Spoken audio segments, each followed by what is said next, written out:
What's good, neighborhood? It's your man Mark Nash. Another great episode of Breaking Beats. Damn, I ain't even got this hooked up. All right, so you see the title, you see the thumbnail, you know what we here for, you know what we gonna be on. A little boxing talk. Also, we're gonna get into a bit about the George Foreman case. I don't know if you guys heard, but George Foreman is facing a situation, a little Me Too situation, and it's not little. It's a big case. We'll talk about it. 70 years old, though. The case is 70 years old. They filed in California because the case is 70 years old. I think California is one of the places where they don't have those statutes of limitations like that. So give me 5 minutes. Let me run this intro, plug this board up, get these headphones on, and yeah, we're going to start the show. This should be a good one. It's Friday, baby. It's your man Martin Nash, Breaking Beats. So we should be interesting, man. Miss y'all. Hope y'all miss me. Let's get into it. This is my passion. This is what I love to do. But some days, sometimes, I'm just like you, man. I hate this job. Damn, I hate this job. Damn, I hate this job. Damn, I hate my job. Damn, I hate this job. I'm just like you. Damn, I hate this job. Man, I hate this job. Man, I hate my job. From a good dream I wake, sun rays on my face, planning out my day, hoping this ain't the one that I catch a case. I feel so good, I feel so straight. My manager keep calling me saying, hurry up, you late.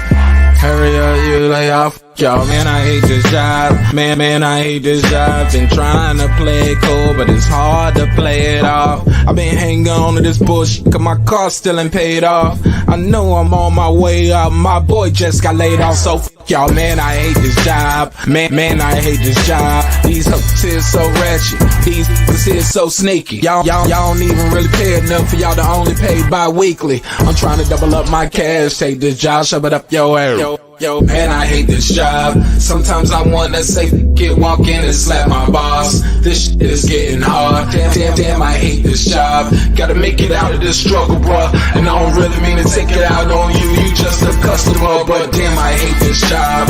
Damn, I hate my job. Damn, I hate this job. Damn, I hate my job. Damn, I hate this job. Damn, I hate this job. Damn, I hate my job.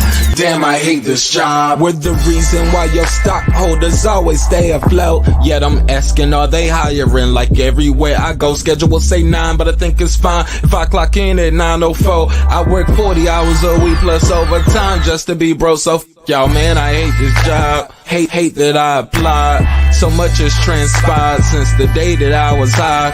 Told me I could advance, but you were telling me lies. Gotta give your notice before I quit, but you don't say shit right before I'm fired. Damn, man, I hate this job. Sometimes I wanna say, walk in and slap my boss. This shit is getting hard. Damn, I hate this job. Gotta make it out of this struggle, bruh. And I don't really mean to take it out on you. You just a customer, but damn, I hate this job. Damn, I hate my job. Damn, I hate this job. Damn, I hate my job.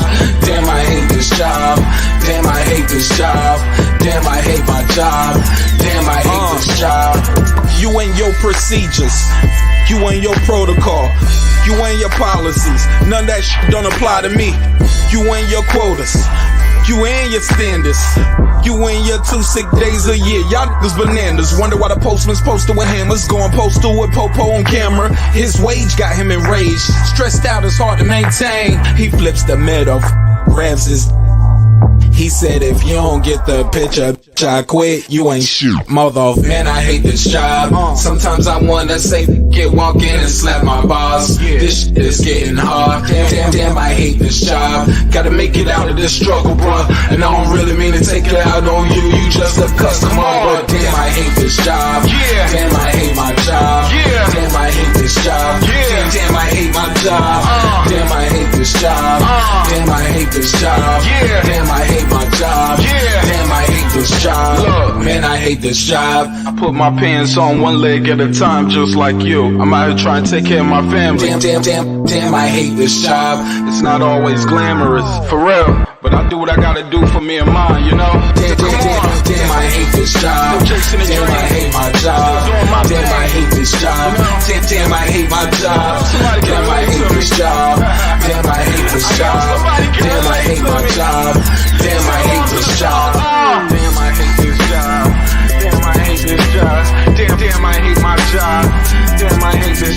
just like you, nigga. Damn, I hate this job. Man, I hate this job. Man, I hate my job.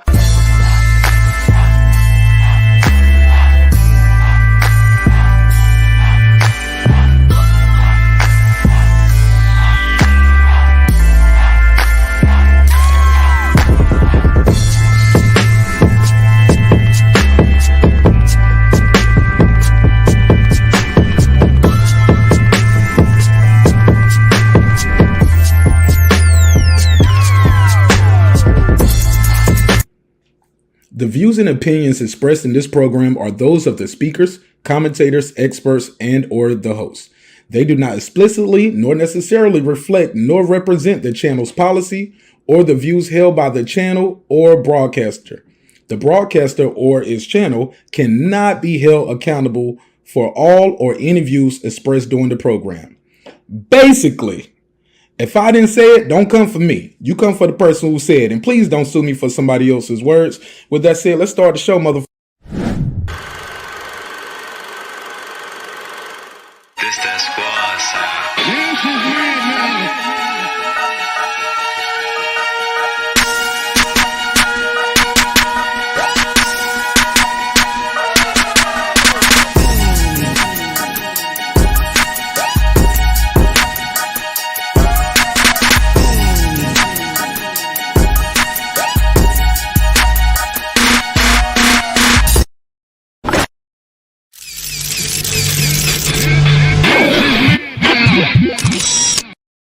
Check one, check two. Yeah. How's sound out there? Y'all hear me? Let me see. Boom, boom, boom. 1 2 1 2. All right, cool. Should be coming through loud and clear. What's popping, y'all? What's happening? What's going on? Let's get into it. We got a good show plan for y'all. Got some interesting conversations here. Probably gonna spark somebody a little bit. Somebody gonna get mad. Yeah, somebody gonna be mad. That's just how it goes, though. When you're having these kind of conversations, somebody gonna get mad. It is what it is, and it's gonna be what it's gonna be. But we definitely gonna have a good conversation. Let me get my joints popping. Where are we at? So we got a couple topics on the docket. We gotta talk about it. Appreciate everybody's time. I appreciate everybody's energy. Feels good, man. Smash the like button on the way into the room. Put a survey in the chat too. Let me get the music at. I don't have no music in the background. Let me hear the music. There we go. A little sunlight. All right. So look, Devin Haney said he's dropping that Ring magazine belt. He said since they didn't want to put him on his pound list, I'm not gonna do it. I don't know how y'all feel about that. I got mixed feelings on it. Give you a little preview. A little pouting right there. It's a little pouting going on. Put your big boy pants on, Devin, and you'll be all right. We'll talk about it. But I respect the young man for what he's doing and what he's done. But I don't know how I feel about him dropping the belts because he's not on the pound for pound list. We're gonna talk about it. Let me see. Do I got the link out there? We'll drop the link out there early so we can have a good conversation. Because these lists right here, y'all bear with me. I don't know if y'all can hear my voice fading in and out. I'm in here looking for something. Y'all know I'm looking for the you know what I mean. Yeah. Fell off the cliff. Here we go. Got it. All right, so look. All right, there we go. Now I'm in my zone. Got my glasses. I can't see a thing without my glasses. Not my glasses. All right, so I got my glasses on so I can see y'all now. What's popping though? Let me do a roll call, man. Shout out to everybody who's there. Appreciate you. Yeah, man. It's gonna be a good one, baby. Don't get mad. Don't get offended.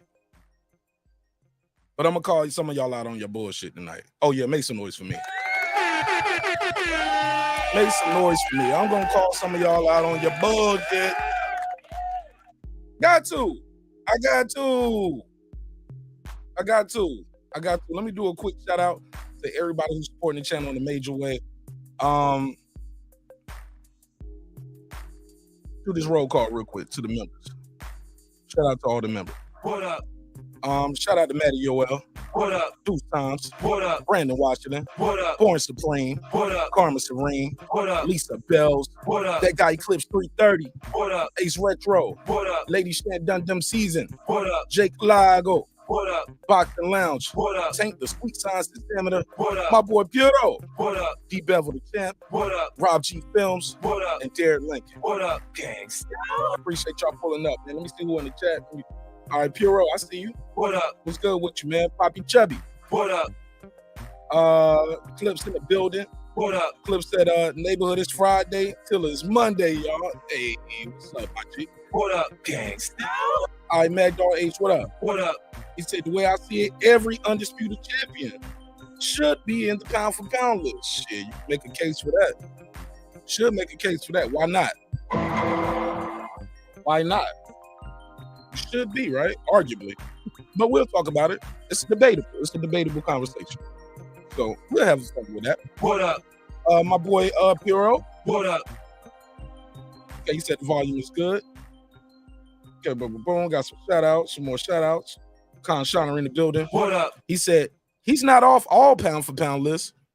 You're right, he's not. He's not. But the one who gave him that belt, he ain't on their list. I feel like he's a little upset about that. Well, he feels that way, and we'll talk about that as well. What up? Concern said, besides pound for pound, he said, besides pound for pound has been co-opted by media and business interests for their own commercial purposes. They are nothing but glorified top 10 lists. Shit, I can't argue with that one, Concern. What up? But I ain't gonna lie.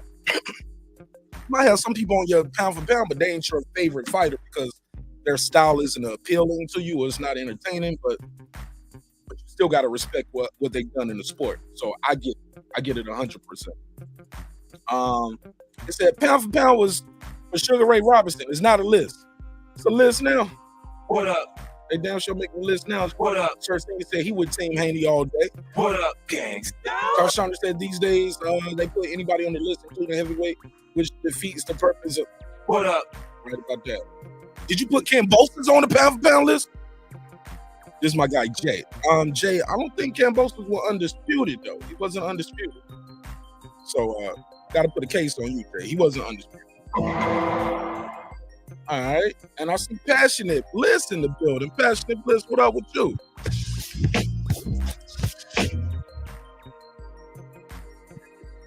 I'm playing. She said 1 2 1 2. All right, sounds good and clear. Sounds good and clear. Let me speed it up. Press 12. All right, blah, blah, blah.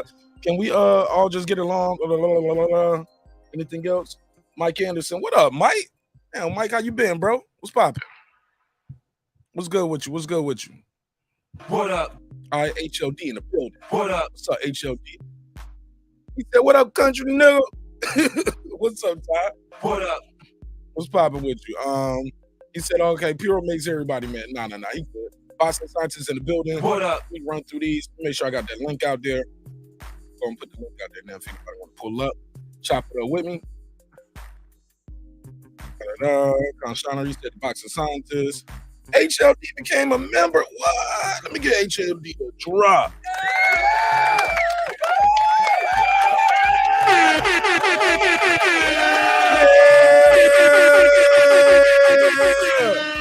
Yeah, one more time.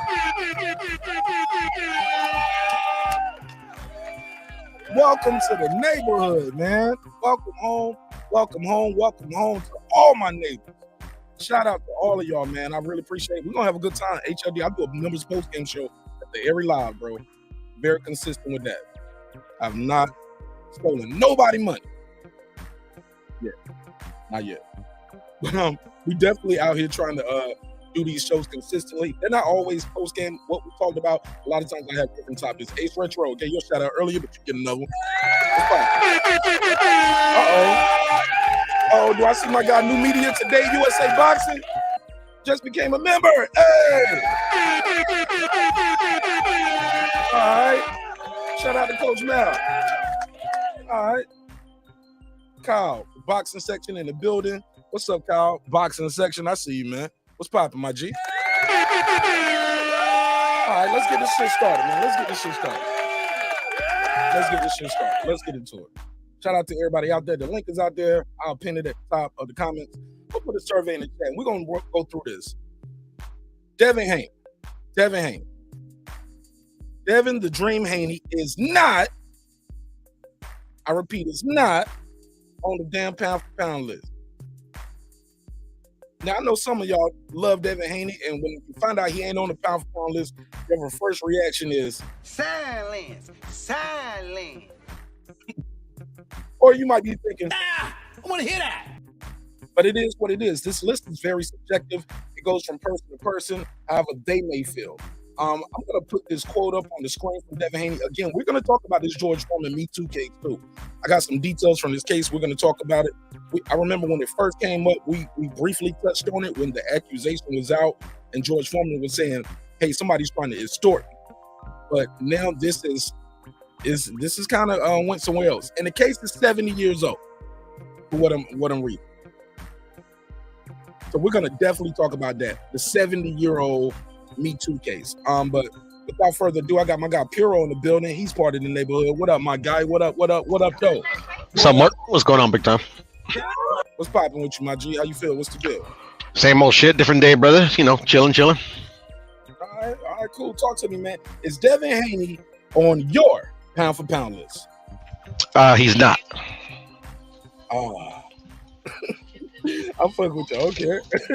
No. Tell me why not? Why is it? He's still barely getting started. Like I was actually thinking about it the other day, not because Devin, was having an issue with the Ring magazine or whatever, but I was just thinking about pound for pound for some odd reason, and I was like, I've been pretty biased in my pound for pound since I've been on YouTube, so I'm like, I'm gonna go back to kind of my original way I used to do pound for pounds throughout the years, and it's just there's still smoke out there for Devin. So pound for pound is usually for me. For fighters that literally they ain't really got no more viable challengers out there, they're on their level. So now you gotta kind of compare them to the other divisions to see who would win. You get what I'm saying? So right now in this current moment, in my old pound for pound that I say I would have had last month, a lot of them aren't on it anymore. If I go by my original criteria. But Devin Haney just got undisputed, and he's the youngest to ever do it. Some would say he should be on the pound for pound list because of that. Tell me why not. Like I said, I mean, there's still smoke. Literally, it's an accomplishment. Obviously, he's got all those belts, but he got all those belts by beating one dude. I would say the belt that he's having an issue with because they didn't put him on their pound for pound list is more valuable than having all four of those belts. You get what I'm saying? Because he beat the dude to beat the dude to beat the dude. Okay, so you said the Ring magazine. You said that's more important than all those other belts. In this situation, yes. Are you serious or are you joking? No, I'm dead serious. Because he only beat Kambosos to get all those other belts. You get what I'm saying? Where you have Jermell Charlo, he beat Tony Harrison, he beat Banana Rosario, he beat Brian Castano, literally he accomplished more to earn his undisputed reign or his undisputed status. You get what I'm saying? Yeah, I hear you, and I hear you well. I'll say this though. It's undisputed. He's the youngest undisputed, right? I think nobody else did that in that division in the 4-belt era. When you see people on the pound for pound list, okay, I'm gonna put it on the screen too. Let me just put it on the screen. Here we go. So this is the Ring magazine's pound for pound list that he has issue with, right? Mm-hmm. I can't drive. You said you can't drive. Oh, no, that's my wife. She's right next to me. My bad. She's like, I can't drive. Yeah, my daughter and her are talking. My bad. Okay. No, it's all good. Tell everybody. I said, what's up, though? What up, though? I will. All right. So when you see this pound for pound list, let's just say if you're gonna take off somebody, and can you make a case that you could take off Arthur Betterby and put Devin up there? I mean, you can make a case, yes. But I wouldn't take off Better Beef. I would take off Bivol. I would take off Lomachenko. I would take off Inoue.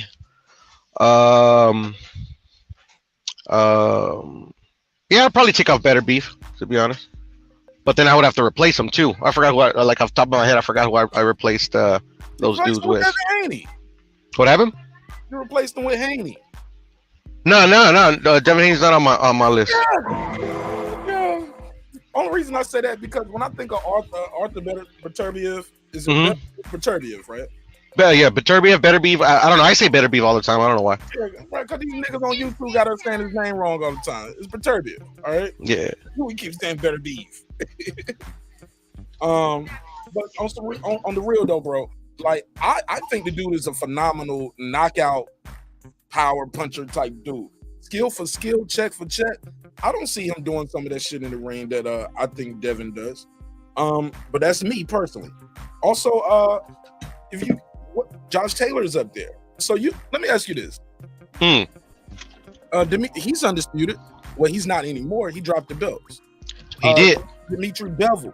Nobody knew who Dimitri Bivol was before he fought Canelo. I'm sorry. I don't think a lot of people knew him. Let me put a case on him. That's facts. Nobody knew who he was. And he was like, so he beat Canelo at 175, and now he's what, number 7 on the pound? How is Vasil Lomachenko number 6, bro? I don't got Bivol on this list, to be honest. Okay. I ain't got Bivol on my new list. I ain't got Bivol. I took off Better Beef. I threw Triple G on there. Shit. I wish I would. I remember my list so well. I just did it too.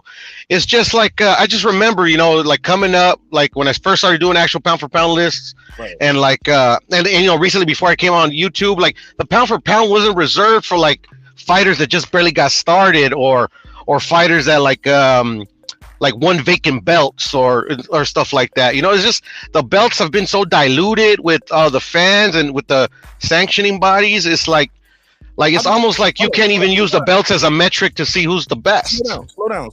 How did the fans dilute the belts? Break that down. Well, on YouTube, because I'm like before I used to like talk with fans, but like fans that I knew like off the internet, friends or just I'd be at a bar or whatever, I'd be at a fight party and be like, yeah, have a little mini debates like that. But on YouTube, everybody's got an angle, everybody's got this, boxing is so personal and stuff. Sometimes motherfuckers just be capping. Yeah, but how do the fans dilute the belt though? I'm just still not connecting the dots. Well, it's like the whole email belt situation and stuff like that. Like literally, like me, I was one of the ones and it was no slight to anybody that's ever been gifted a belt. They're gonna do what they gotta do to market themselves so they can make the most dollars because they gotta feed their families, whatever, blah blah blah. But I mean, like literally, it's just like it's like.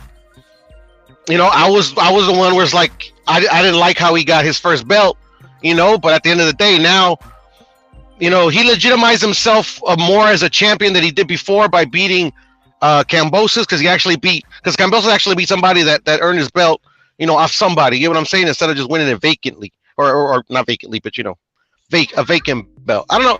It's all complicated. And then this is just strictly on YouTube because me like I have fun on YouTube. Like I cap myself, but at the end of the day, if I'm being serious, like I'm trying to be right now, I'm not gonna hold like right now. To me, Devin's not the best at 135 because he hasn't fought everybody there. So how can we say he's the best? He's got all the belts, but he ain't the best.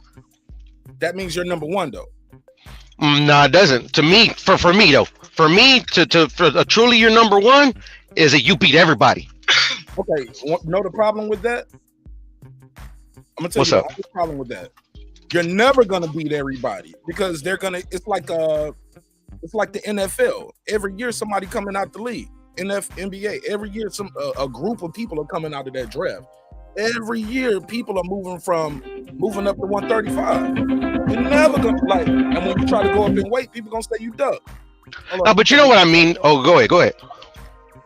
No, I don't know what you mean because, like I said, that shit you'll never beat everybody. Like, I mean, you will, because like at least the way I see boxing, like you'll beat them, like everybody, like yeah, you know, there's like say 200 lightweights in the world, but not all 200 are like, you know, the best of the best. You know, I'm talking about like everybody, like all the top contenders, all the champions. That's what I mean.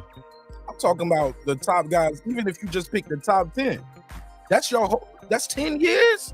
What, 5 years? Because they're only fighting about once or twice a year. So that's either 10 years or 5 years. You expect them to fight all those guys. People grow out of the weight. And when you grow out of the weight, some fans will say you was ducking. I got a call right here. This is Jerry from Baltimore, correct? Yes. Hey, I got your name right this time. I didn't call you. I've been calling you Ricky. Finally got it right. How you doing, Jerry? Welcome back. Let me give you the drop. Salute to you, my guy. Talk to me. Should Devin Haney be on the pound for pound list?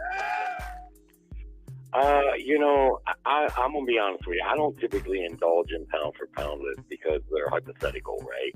We don't know who the best pound for pound fighter in the world is. It could be Bud Crawford, it could be Earl Spence, or it could be some 140-pound fighter that we don't even know about yet. It's something for fans and more, and with all respect, the casual fans oftentimes to kick about. You know, we don't know who the pound for, and plus the lists are political. There's not really one. There's the Ring Magazine pound for pound list, which used to be what maybe you would call the gold standard, but then, you know, everyone's got their other publications having their pound for pound list, and it's probably as political as boxing is itself. As far as Devin Haney is concerned, it's debatable whether or not he belongs on the pound for pound list, and I'll tell you why. Devin Haney beat one fighter to be the undisputed champion. And that fighter, I don't think anybody would say was the top 3 best fighter in the division. Now, he was the lineal fight champion, which your host, your partner there, your other guy on there pointed out. To me, that's a more important distinction in Devin Haney's case, because undisputed, if you think about it, undisputed, it means there shouldn't be any dispute that you're the best fighter. You fought the top guys and you beat them, and no one can dispute that you're the best at that weight. But that's not what happened with Devin Haney. He didn't fight the best guy. He fought Kambosos, who was the lineal guy. He was the guy who beat the man, which to me that's a more by definition that's title. The best though, right? Well, you know, it's a little gray area there. To me, I would say this: it's more important in a historical fashion to a certain degree, but a lot of people put so much emphasis on belt collecting. Well, that's fine if you're a champion and you beat the other 3 champions and become undisputed, that you truly are undisputed. That's no not, one can dispute. No. The undisputed is not about you facing the opponent. The undisputed is about you having all the belts. You're the undisputed champion. It's not, because right, some guys are going to unify, and then so you fight one guy. This other, it's not your fault, especially in this day and age we're in now. It's not Crawford's fault that all the other belts was on the other side of the street. Just using that as an example. Devin, in his situation, all the belts was on top rank side. He had to leave the company, similar to what Crawford's doing now. We got an update on that later on too. We'll get into. Well, that's a good point that you're making there. However, it still doesn't make you undisputed in a true sense of the word, meaning no one can dispute that you beat the best fighters in the division. That's what undisputed means to me. A belt collection is a belt collection. That's why the best fighters in boxing, most of them were never undisputed. Mayweather was undisputed. It really comes down to opportunity. Who gets the opportunity? Now, Bob Arum oftentimes has lots of belt holders. This is why he's been able to create undisputed champions and can probably do it again with Shakur Stevenson if he wants to, because he has all these belt holders and he can give these guys an opportunity. But again, if you just beaten one guy, there's still plenty of dispute out there as to, are you the best in the division? But if that one guy is the lineal champion, to me, that's a bigger thing. Yeah, but go ahead, Puro. Do you get what I'm saying? Where it's it's not a top 10. Like the undisputed champion is the no dispute. It's not your fault that I couldn't get to anybody because I was my own promoter. I had different promotional obligations somewhere else, network deals. We have those things going on now. People got app deals now, so it's not his fault. No different like Usyk got all the belts except for one, fighting one guy, right? Puro, okay. I guess we'll come back to Puro. But you get what I'm saying, Jerry? Like Usyk fought. I do. It's a great area. One guy and got all belts. Yeah, and I would say the same thing about him. Now they tried to make the lineal title vacant for that fight, but I don't know that you can really do that. They would have, they try to add that prestige to it. I'm not so much concerned with belt collecting. I'm concerned about who you fighting. Now, it's not Devin Haney's fault necessarily that he wasn't able to get the fights against the top guys in the division. So you got to point that out. But again, beating George Kambosos doesn't make you a pound for pound fighter. And if I look at the rest of Devin's resume, the Linares and Gamboa fights to me don't even count because Gamboa was 39 years old. 39 years old, coming off a loss on a broken Achilles tendon, a KO loss. Linares was never really that good to begin with. He was 37 years old. Now he was never that good. Look at every time Linares stepped up, what happened. He had 4-5 losses when he fought Devin Haney. He just got knocked out about 6 months ago by the last guy he fought. Linares is a fit fighter, and I ain't saying he's a scrub, but the man was 37 years old. That's very old for a lightweight. And every time he stepped up, he lost. That's just the truth. And those two fights really don't count for me. The Jojo Diaz fight, that was a good win. Jojo Diaz, he ain't no Hall of Famer neither, but he was young, he was active, and he deserves credit for that win. But between that win and the Kambosos win, undisputed belt collection or not, I don't know if those two wins get you on the pound for pound list. However, I see other names on that list that I wouldn't have there either, like Biberev. I wouldn't have Biberev there. Beating Joe Smith doesn't warrant a top 10 pound for pound ranking in my book. All right. Let me say, and Lomachenko, that's debatable too. That's what I was just about to say, bro. Thank you for being consistent because Loma lost to Tio, right? Yeah. His next two fights was Comey and Nakatani. Nakatani didn't go. Yeah. Yep. Now, he never left the pound for pound list, even with a loss. He just dropped down some notches. I still think he's a pound for pound in the world, but top 10, you got to leave the top 10 after you just lost. You're not in the top 10 no more. Because somebody need that slot. It gets tricky there too because really, at Puro, least for me, and what I'm here, brother. All right, go ahead. Say that part, Jared, and I'm gonna go back to Puro. It's tricky, right? And the reason, partly why it's tricky too, is because it's fictitious.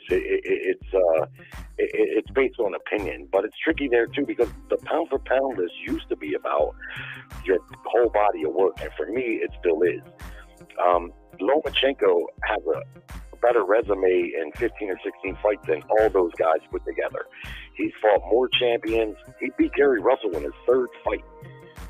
Pro fight. Asterisk on that though. People talk about that too, like Gary being weight drained. Like the same thing they talk about Canelo. For Gary. No, not me. Oh man, I flamed Gary up after that last fight, man. I'm sorry. I lost a couple subscribers that night, but I'm okay. But I said that to say, my G, like sometimes we got to be consistent. Same thing they said about Canelo. He weight drained people. Okay, well you got to use that with Loma. No, or he fought guys like when Loma lost to Lopez. No. I'm talking about the people that he beat, like Nicholas Walters. Loma had fought like two, 3 times that year. Nicholas Walters hadn't fought in over a year. Rigo hadn't fought in over a year, and Rigo came up 2 weight classes. I mean, that stuff counts. But the thing is, as far as excuses go, I don't allow excuses for losses. When Loma lost to Lopez, He claimed his shoulder was bad. Well, to me, I'm not going to give you that excuse. If your shoulder was that bad in the biggest fight of your career, you shouldn't have fought. You're Same pro. with Tio. Yeah, and when Tio lost, exactly. He lost to Kambosos. He got whooped that night. That's all. Was something wrong with him? Maybe. But you know what? You can't make the weight, fight the fight, cash the check, lose, and then make excuses. Because everybody's going to do that. So if you make excuses for one fighter, you got to make excuses for everybody, and then nobody's win counts. Man, let me give you the correct bell for that. Good answer. Right there. Because I've been around plenty of pro and semi-pro fighters, and one thing I can tell you is they stay injured. They stay with busted hands. They stay with torn shoulders. A lot of fighters fight their entire careers with torn shoulders.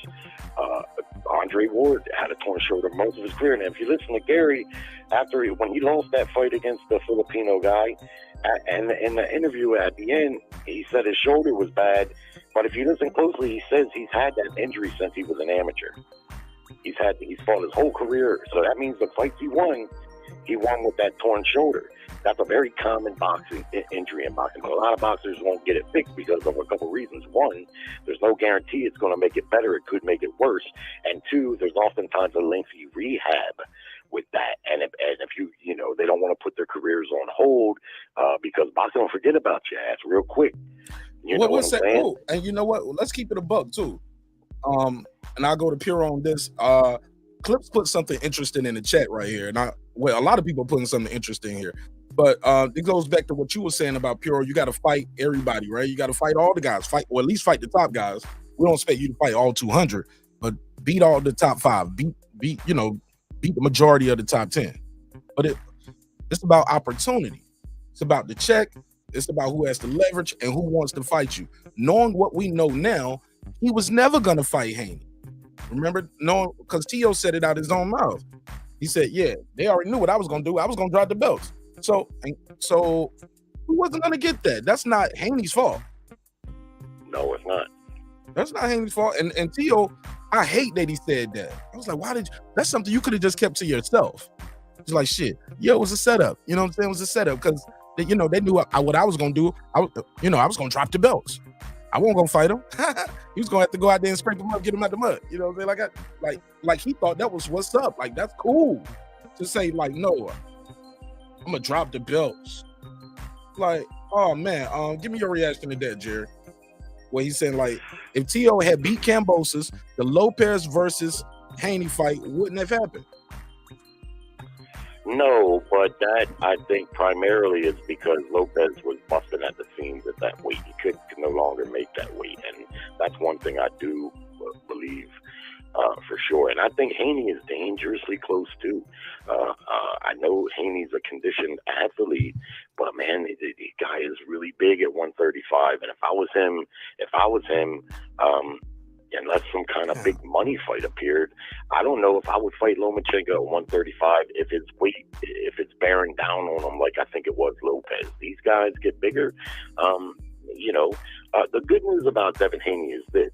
He's on a hell of a roll, and he's only 23 years old. So he's got plenty of time to make his mark in boxing. And if cutting to 135 is harmful to him and it could catch up to him, man, I'd get up to 140 because, like Ryan Garcia said, none of them guys are really lightweights, man. They all belong that was at the 140. Yo, where's that Ryan Garcia? When was Ryan Garcia fight? Was that June or July? I gotta pull this up because I got a screenshot of Devin Haney, and his face was looking very chubby, yo. I ain't even gonna hold you. His face was looking very chubby. Haney? Yeah, and I took the screenshot. We talked about it then, and I was like, yo, I ain't even recognize Haney. Haney looked, man, he was not that chiseled face, so he's cutting a lot of weight. Anybody know when? I can look it up real quick. KP from KC5, talk to me. What's up, Mark? Can you hear me? Yes, sir. Talk to me, man. Yeah, it's Devin Haney be on the pound for pound list.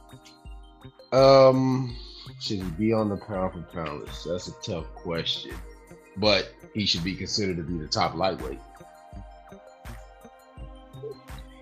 He shouldn't. So being undisputed shouldn't shouldn't be like a misnomer where you just that's different, right? Pound for pound is different from being Yes, the it's different. best in the business, but the best in the business right now. Yes, because you can get those belts with one fight against the wrong guy that won the belts, right? You know what I'm saying? So, I mean, let's just say Hasim Rahman was the champion, remember? When he beat Lewis. So it was only one punch. He took one punch. Fight was over. He was a champ. Next fight, he wasn't a champ. Nobody even recognizes that he was the champ for even a year or however long it was.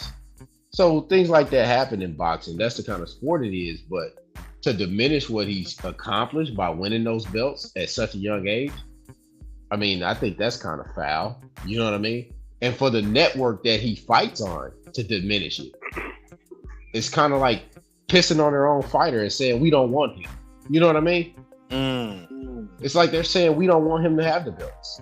That's really what they're saying to him. Okay. Jerry, you agree? Disagree? Talk to me. Are we talking about ESPN's top 10 pound for I pound think list? he's on the ESPN list, though, isn't he? Yeah, because I think he might be on their list. I think it's the Ring Magazine list he's not on. July. So they fought in July 16th. Yeah, the Ring Magazine. It's the Ring Magazine belt. That he's So he can hold their belt and not be on their list. That's some crazy. that's the crazy. Bruh. So like first he gets the WBC belt, then they move it to a franchise belt where he can't get the title, right? Right. Like, I mean, just watching what they're doing to this guy. I mean, I'm not saying he's the greatest fighter since sliced bread, but damn, man, how many times they gonna move the goalpost on the guy when he's fighting? No, but Haney has the WBC belt. He has that. I don't know if he gave up the franchise belt. He said he didn't want the franchise belt. So he got all he got them all. He got everything. He took everything. Yeah, he got everything that there is in life. He literally has every title at that. He got the franchise, the real. Yeah, but the problem is him having. I got it, Mark. But Jerry, the problem with him having that franchise, having that record, when you say he had the real one, they said that belt is an inferior belt. It's the second, like it's almost like being a regular champ, and they had a super champ now. Who said that? Mauricio. Yeah, well, let me get my boy HLD up here because he'll tell you. Because they hey, let me say this real quick, Mark. Go ahead. Hey, Mark, I think I figured it out for the guy on the phone, Mark, and boxing fans listening. The next step is for Ring Magazine to start charging the sanctioning fee. This shit is crazy. Nah.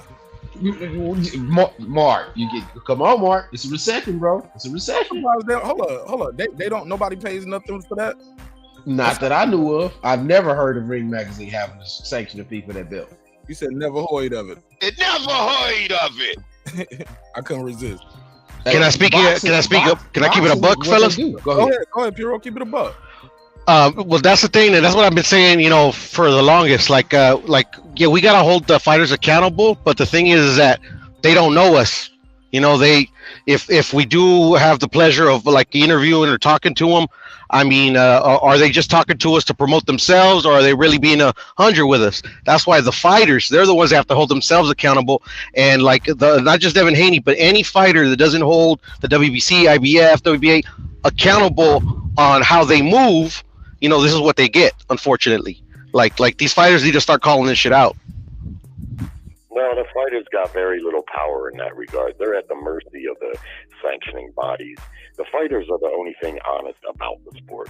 They're not the problem. It's the sanctioning bodies and the promoters and the people that wear the suits that cause the problem. And it's strictly business. And there's some content providers that don't understand the most basic fundamentals when it comes to boxing. It's all business. And when you hear Deontay Wilder, I've seen an interview recently where he continues to stress it, and I've heard several fighters say this, especially when you get to that level, the fighters that we talk about that are on TV and getting the exposure. They don't have just their promoters that they work with. They got their own managers and advisors that make sure that their promoters are doing right by them. They don't just go in there by themselves to negotiate with the promoters about what a fight might be worth. They have their own advisors that they pay and lawyers to protect themselves against their own promoters, because their promoters will take advantage of them if they're allowed to. And it's all about opportunity, and it's as corrupt as can be. The rankings, they're bought and paid for. When Haney got that number one ranking for the WBC, he had done nothing to get that. But conversely, what did kambosos do to get a ranking to get him the title shot against Lopez? I never heard. I follow boxing closest. I never heard of George Kambosos. He fought an eliminator, I think, caller. I think he fought an eliminator to get a shot. He beat Mickey Bay. Yeah, he beat Mickey Bay. Okay, all right. Well, he fought Mickey Bay to get a shot at what was supposed to be the undisputed champion. I mean, how the hell? I come from an era where there was at least a short time where you actually had to earn a ranking. You had to beat some serious fighters. Hey, caller. That era's over, bro. Hey, they killed that. Boxing killed that. Yeah, I'm aware of that. And even when it was in place, it didn't last that long. It only lasted maybe 15, 20 years, where probably in the 70s, late 60s and 70s, where that boxing was running in a manner. It was corrupt then too, but it was running at least probably the best it's run. Nowadays, it's all about who your promoter is, and those promoters do business with the sanctioning bodies. And Deontay Wilder, his last two fights, he got beat up and stopped. Yet if you look at the WBC rankings, he's number one. He was their champion. Well, he was their champion for what, over 5 years? Yeah, but you don't. But I get what he's saying. From you fought, you lost. You fought again, right? You lost. Now, right now, you're still number one. So somebody got to fight you. You're next in line to get a title shot again for the same belt that you just lost twice for. That makes sense. Yeah, that makes sense. Yo, somebody else need to be number one and get a chance. Wait, hold on. Dillian White was. You gotta fix your mic, bro. It's static and bad, B. It's static in every word. I thought it was gonna go away, but it's not going away, KP. Yeah, it's static and real bad. But that shit is crazy, man. Like, I get where you coming from, Jerry. I talked about that when it happened. It's like, that's how small the heavyweight division is. KP, you gonna try to beam back in and fix the audio, or you fixing the headphones, or what? What you trying? What it sound like? What it sound like now? You good? Go ahead, talk to me. I think you know what we miss, y'all. Ryan Garcia, promoted by Golden Boy, maybe getting the ring belt. Devin didn't have to drop that though. You can't own it if the owners of the belt take it from you. Well, he had it. They didn't take it from him. He earned it. He won it. Like, I never heard of them just taking it from you because of anything. Shout out to Toya. What up? But Devin still has it though. Devin still has it. I mean, he just nothing has happened yet. He just said, I'm not going to be carrying it around. I'm not going to be walking in with that shit, and I'm not walking out with it. Like, so they gonna make another WWE belt and give it to Ryan. The ring? No. They don't have that with the ring. But shit, who knows? They can make their own. But what I will say is this. You know what it reminds me of, y'all? In hip hop, they used to have this 5 mic ratings, right? I remember it. The Source. So maybe in this situation, Oscar is like Benzino. I own the magazine, so my guy is gonna be, and the people I rock with gonna be get the 5 mics, get rated higher. You get what I'm saying? Virgil, and if he didn't rock, since he didn't rock with Eminem and 50 like that, they would still rate them albums. They just wouldn't rate them as high, or they wouldn't rate them at all sometimes. You know? Yeah. It's. I get it. Okay, it's a little conspiracy thing going on right here. I got it. But the editors and the writers and the people that decide who wins that belt, the rankings, they have a pretty good track record, even since Oscar has owned them. Absolutely. Right. Yeah, because they can't give Ryan Garcia that belt. That would totally discredit the belt. Ryan Garcia, he ain't done nothing to be no Ring Magazine champion. If they take it from Haney, it's going to be because Haney is shitting on it and saying he doesn't want it. Now, if I owned the belt and you were shitting on the belt, I'd say, well, hey, then if you feel that way, then yeah, then get a belt back. Then if you really feel that way, I don't know why he feels that way. Why does he not want the belt? I think it's all cap. Okay, Donna said, and we're gonna go to HLD after this. He said, no.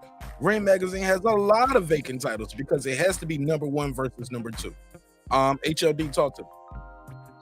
What's going on, Mark? What's going on, guys on the panel? Welcome to HLD. HLD is part of the neighborhood. Appreciate you, homie. Thanks for supporting the show in a major way. Oh, you know that, man. Been always good to me, man. Talk to me, man. I'm not into this fictitious list of pound for pound list. It's kind of asinine because the rules of pound for pound list is governed by the creator of the pound for pound list itself. So, Mark, you might like big butts, right? And I may say, hey, I like only skinny butts, because it's what we like, right? So we govern our things by what we like. So skinny butts. Yeah, I'm just throwing. You know what I'm saying? I'm trying to make it extreme so we can make it, point. But hell no, this Puerto Rican only like big butts. But anyway. Hey, everybody got BBLs now. No, fuck that. I don't. Anyway. So okay, but I get the metaphor. But go ahead. My point is that it's the reasoning of Ring Magazine's governing rules that they have may not be the same thing in standards of yours. And so I had an interesting chat with Tom Gray, the senior editor of Ring Magazine. And he actually put out a good article explaining this whole, pissy fit drama bullshit, I call it, as to why they have Lomachenko still on the list. And as what is their criterias, and their criteria is basically body of work, resume, and performance. By those rules, also, why do they have Lomachenko?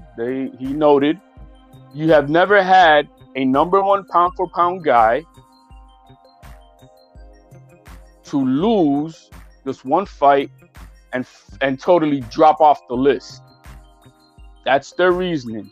But he does take a back seat. He's on the, on the back tier, I guess. As for Devin Haney, they're looking at his body of work and they're looking at his performance. And based on those 2 criteria is why he doesn't make it on the list. That's what Tom Gray is saying, which is what their committee does. So being undisputed alone does not grant you to be on their list. It might be for you because you make up your rules, but it's not for them. Just like the gentleman explained earlier, just because that this dude who beat Lennox Lewis, we all knew he was not the greatest heavyweight out there. So that's why. Now, for me personally, my criteria, I don't have a list, but if I was to have one, I think you should be a current champion, include your resume, your body of work, and performance. At least those 3 things is what I would have if I was to have a list. Okay. But to see Devin Haney throw a little pissy fit tantrum because he's not named in 10th place. Look, man, if my name is not mentioned as number 1, I don't want to be my name mentioned in 2nd place, because 2nd place alone just means I'm the first loser. So why would I care if I'm number 10? Let's go, HLD. Why the fuck would I care if I'm number 10? That is some bullshit. Stop being, this new generation all in their feelings and shit. Yo, man, that would be more fuel to the fire. And let me get to work. Yeah, I want Lomachenko. Who else we got? That's what you do. That's what all the greats would do. All right, I'm going to put that in my pocket. What you think Michael Jordan would have done? All right, motherfucker, you don't want to say hello to me today? I'll make sure you're going to remember my name tonight, bitch. Right? That's what he would do on the court. That's what Kobe would do on the court. That's what Mayweather would do. Stop your crying. Stop your crying and fight. Stop your blood clot crying. Let's go, HLD. Let me give it a drop, damn it. HLD. It's a fictitious list. I don't even box, but you make me want to go punch something right now. Well, Shit. you know, my thing is, it's a fictitious list, guys. I mean, you know, this is like what politicians doing. Everybody running around with their heads cut off, arguing about shit, and don't even know what's going on. Look, these are their rules. Now, him wanting to drop the belt? What? Yo, that belt has nothing to do with pound for pound. That belt has only one thing to do with lineal championship. You earned it. The fuck you talking about? I'm going to drop it. Hey, you're not on ESPN's top 10 list. I just looked it up before I came. I wouldn't have said that. I'm looking at this right here, though. I do like this about ESPN. I can share my screen for this too. Man, I need that. I'm trying to find the graphic of it. That's how I found this HLD. They show who voted for who. Okay. Let me share the screen so you can see who voted, and I guess they take a tally up of out of this, and that's how ESPN does their list. And we don't know. Well, that's all Ring Magazine. They have a committee. They do, and they have guidelines on theirs. We don't know what are the guidelines. Are they individual guidelines by each member that on ESPN? Does Andre Ward have his say, whatever he feels like it is? Does Tim Bradley have his say of way, and that's how they vote? I don't know if it's more open or not. We don't know what the criteria is for those guys. Is it individually or is it presented by Top Rank? We don't know that. I mean, they have the way they break it down, both ESPN and the Ring. And actually, I got to knock off after this. But HOD makes some great points, you know. And then, like over there, like you're saying, Mark, how they have the different people that voted and who they voted for, and they got some known haters on that list too. So you know, but like HOD was saying, it's a subjective list. It's a list for fans to argue over. That's it. That's all it is. You know, and you know, he earned his lineal status. So I mean, I don't know why he would just, you know, kind of throw away the trophy away for that. But I mean, it is what it is. I mean, these fighters are gonna do what they do. But I gotta knock off, man. I got a date night with the wife. But thanks, Mark, for having me. Absolutely, man. Thanks for pulling up. No problem. Thank you. God bless, man. Peace. You know, if anything, to me, if I had a list, like I said, you know, I would have my own argument more of why Lomachenko wouldn't be on my list. It's because he doesn't currently have a belt. But at the same time, I would not have Devin Haney on mine. I wouldn't. I don't think he doesn't have the body of work and his performance. You don't think? I thought that's what the pound for pound thing is all about. Right? Well, I don't consider his performance that he's shown in the ring to be, oh my God. He fought Gamboa, which should have been his retirement party, and instead of retiring Gamboa, he actually resurrected the man's career to have a few more paydays. Linares, who all his 5 losses up to that point when he fought him were all by knockout, all of his losses. And when Devin Haney fought him, he couldn't even give him a bloody nose, and he almost got knocked out himself. Linares that was the first decision loss for Linares. And guess what happened to Linares after Devin Haney? He got knocked out by this Russian guy. You know what I'm saying? So no, I don't think so. Then we got Jojo Diaz. He went 12 rounds with Jojo Diaz, who's another from the 126 pounder going up to 135. And that guy gave him probably arguably his toughest fight. I mean, and then we got Kambosos. He became undisputed. Pot shotting him. Didn't hurt him. Didn't nothing. It was just I know I don't see him being performance wise. Yeah, did he win? Yes. Was it oh my God? No. So that's why I wouldn't have him on mine if I was to have a list. But I only care about the number one guy. To me right now, the number one fighter in the world today is Alexander Usyk, period. Tomorrow, next week could be different. And that's what, go ahead, Jerry, but that's what I've been telling people too, fam. Like, this shit changes literally after every fight. You put on a spectacular performance, they're gonna be calling you pound for pound. Man, you only pound for pound number one for about into the next fight. And that could be a week or two away. People saying Jamel was pound for pound after he got undisputed, and then some people was like, "Nah, you still ain't." and then some people had him on the list, but then it was like Errol knocked him off the next week or two or the next month. Go ahead, Jared. Lineal titles. That to me, I'm old school. To me, that's the most important because that shows that if nothing else, you beat the man who beat the man. A lot of times, fighters don't get the opportunity to fight for the lineal title. It's either cross promotion problems or whatever. They never get a chance. So even though they may be able to become undisputed.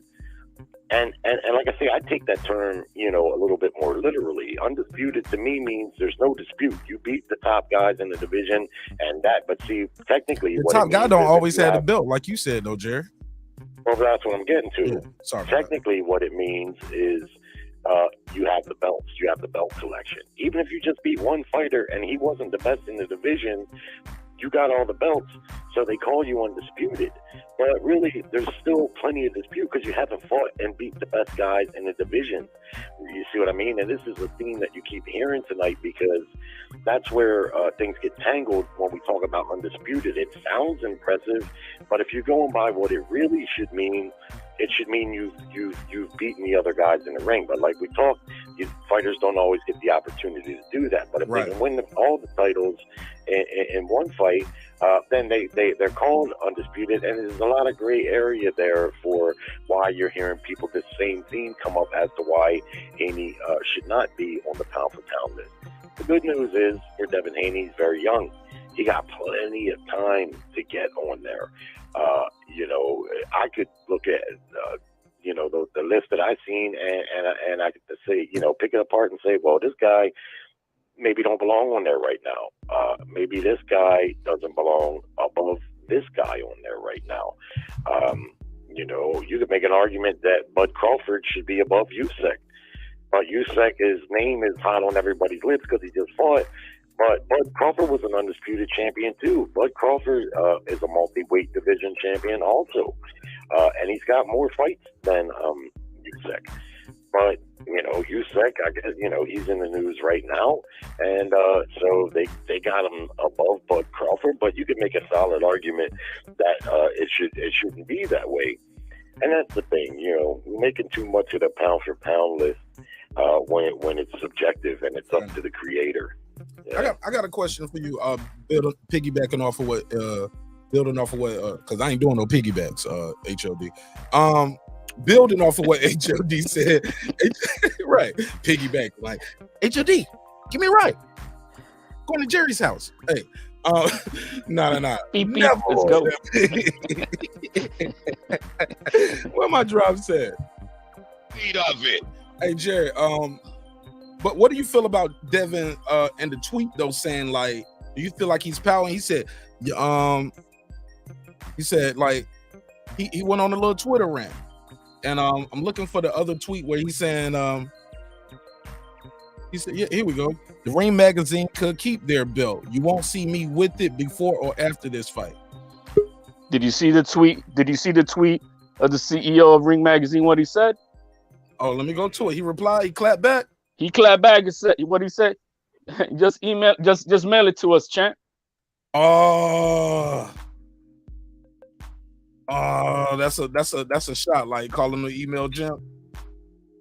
No, you said mail. Just mail it to us. He didn't say email. He said just mail it to us. Yeah, but I don't know. I took it as you brought up the email champ thing. I don't think Devin want to talk about no mail, no email, don't mail no belts nowhere.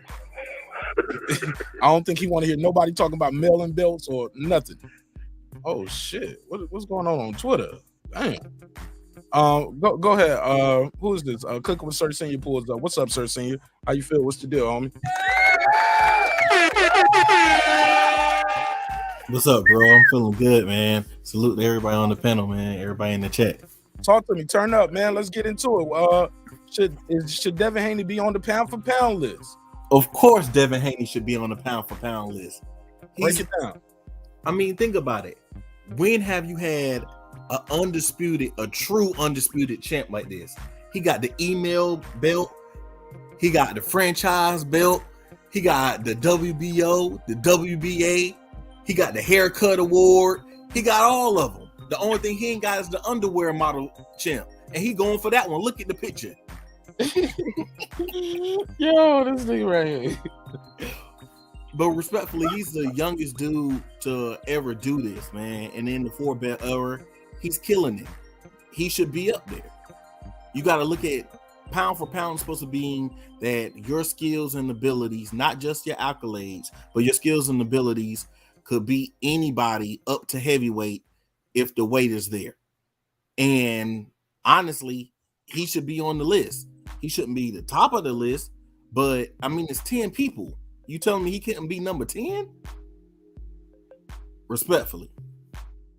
All right, go ahead. HOD. See, that would be your list, your rules.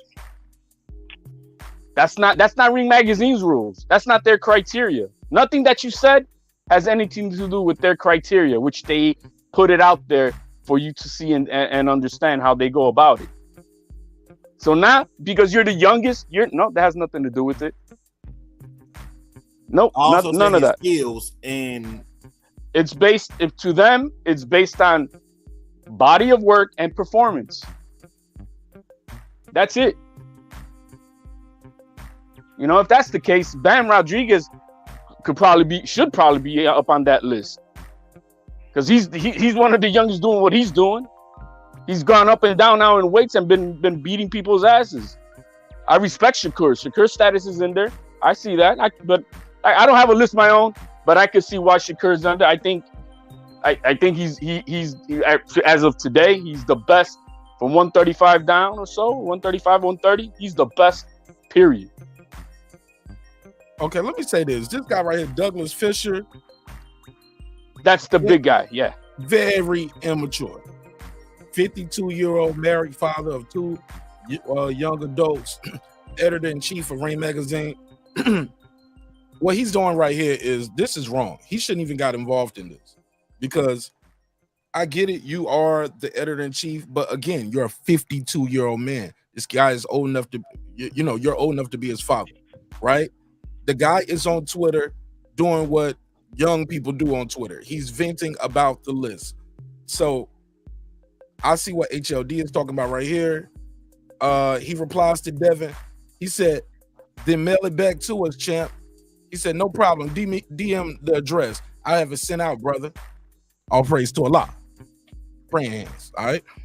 Then an hour goes by. I guess Devin thought about it. He said, hold up. And to be clear, I'm not obligated to wear the Ring Magazine belt. If I earned it, then I earned it, whether I wear it out or not.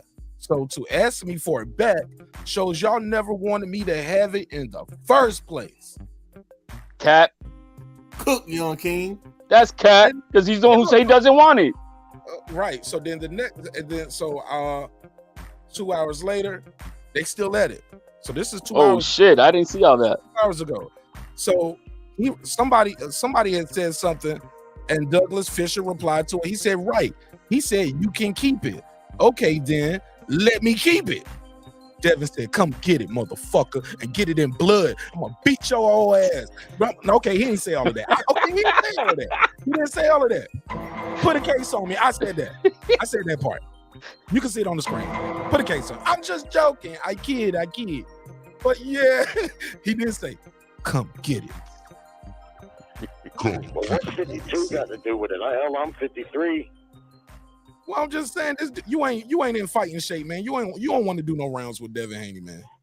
Come on. Well, I know that. I'm just saying. But no, I'm talking about the age of maturity where you don't have to, like, you should know better than to give this guy you don't have to give him a reaction. You know what I'm saying? But he's speaking out on his business. I mean, that's the Mark, stop that. Devin Haney's not a baby, bro. I'm tired of everybody calling 20-something-year-olds like little fucking kids, bro. We got men at 18 years old, man, fucking in battalions and wars and shit, and we're talking some called promoter and undisputed champion, a little kid. Come on now, stop. I didn't call him a kid. What I said, but he is your champion. He did earn it. You got his number. Y'all can have a conversation. You're the bigger man. You're the editor-in-chief. You should be held to a higher court because you didn't make the list. Why are you taking it so personal? He probably voted on the list. Like, because keep in mind, you don't own that shit. You work there. That's a job. But he probably This dude both boxes. don't. This is his life. So when he says the Ring Magazine could keep their belt, you won't see me with it before or after the fight. But the Ring Magazine, the Ring belt has nothing to do with pound. Is it the Ring Magazine pound for pound belt, or is it the lineal belt? You don't get online and tell the dude, "Well, send me back my shit." Then come on, HOD. Well, he's the one who said it. I'm not gonna want it. So then, yeah. No, it goes back to what I said before I even saw this tweet. I was like, he ain't gotta wear this shit out. He can mail it back to him, whatever. He's still that Ring Magazine champion until somebody beat him. Well, no, because if you relinquish it, you relinquish, just like Tyson Fury did. Oh, you know what? I think that was some shit by Fury to always say I was still the lineal. Regardless of what it is, what I'm trying to get to at it, that yeah, if you relinquish it, you relinquish it. So is Usyk not the real lineal? Usyk isn't the real lineal champion then, right? It's one of those catch-22s right there, the way they got that going over there, right? Because yeah, technically did Fury lose? No, so you know what I mean. So then it comes down to is, you know, he's not the lineal champion. No, he's not. They tried some funny shit there, but he's not the lineal champion. Tyson Fury is. That fight, that's one title, even though it doesn't have a strap, that's one title that has to be fought and won in the ring.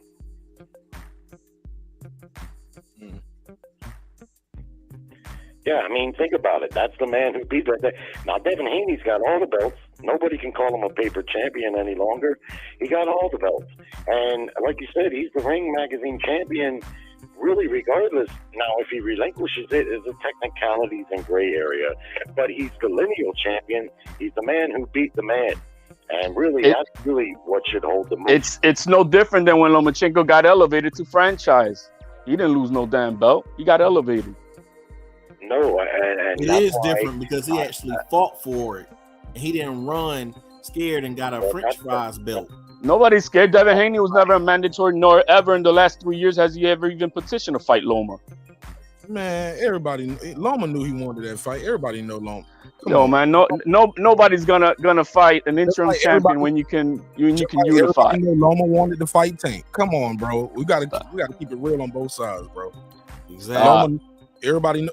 No, that's a fact. Everybody know Loma wanted Tank, and the team over there, Mayweather, was like, nah. Oh yeah, with Tank. Well, I mean, it's all documented per verbatim from Floyd Mayweather. We know about him, but do we know about him petitioning or for the fight and all? He just we do when you petition to be a mandatory. Man, that nigga want. Well, why he didn't get the fight then if he was the mandatory? Go to Reggie's favorite channel that he slams on when Bill Haney and Mauricio Suleiman were on there. Out of the horse's mouth, Bill Haney tells you what happened. All right, let's go to clips real quick. Go ahead, clips. Let's see how it sounds. Hey, what's going on, neighbors? How's everybody doing? How am I sounding, Mark? So far, so good. Go ahead. All right, outstanding. Love this conversation. The pound for pound belt is something that we've argued about and we've went back and forth over years.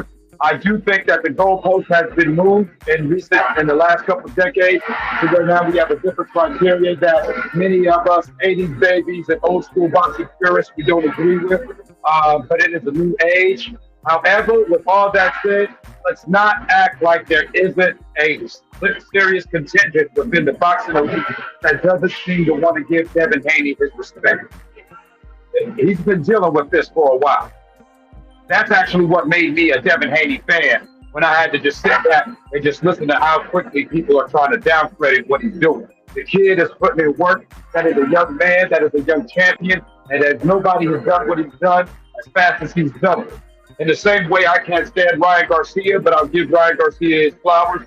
Even if you hate Devin Haney, you gotta respect the fucking grind. That's all. Yeah. Cool. Appreciate it. It started getting loud at the end. It was good at the beginning. That shit started to pick up. They started banging on the pots and pans and that motherfucker, man. Go ahead, Jerry.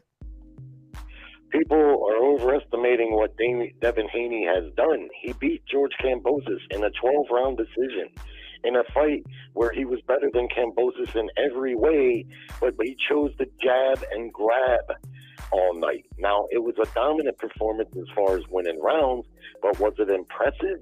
Like, you walk away like, wow, man, this guy is something else. No. In fact, I was disappointed with the performance from him because when you're that much better than a fighter, bigger, longer, stronger, better jab, far superior footwork, you know, it's supposed to be really clear that that's the case. And I'm hoping for Devin's sake, especially since he has his critics, that in the second fight he does more to impress for his own good, because he's gonna have trouble making fights if he wants to use his athletic abilities to fight the way that he fights. Because I can assure you that Bud Crawford, if he wanted to use his athletic abilities to fight the way Haney fights with a jab and grab style, he could do that, and he could be masterful at it.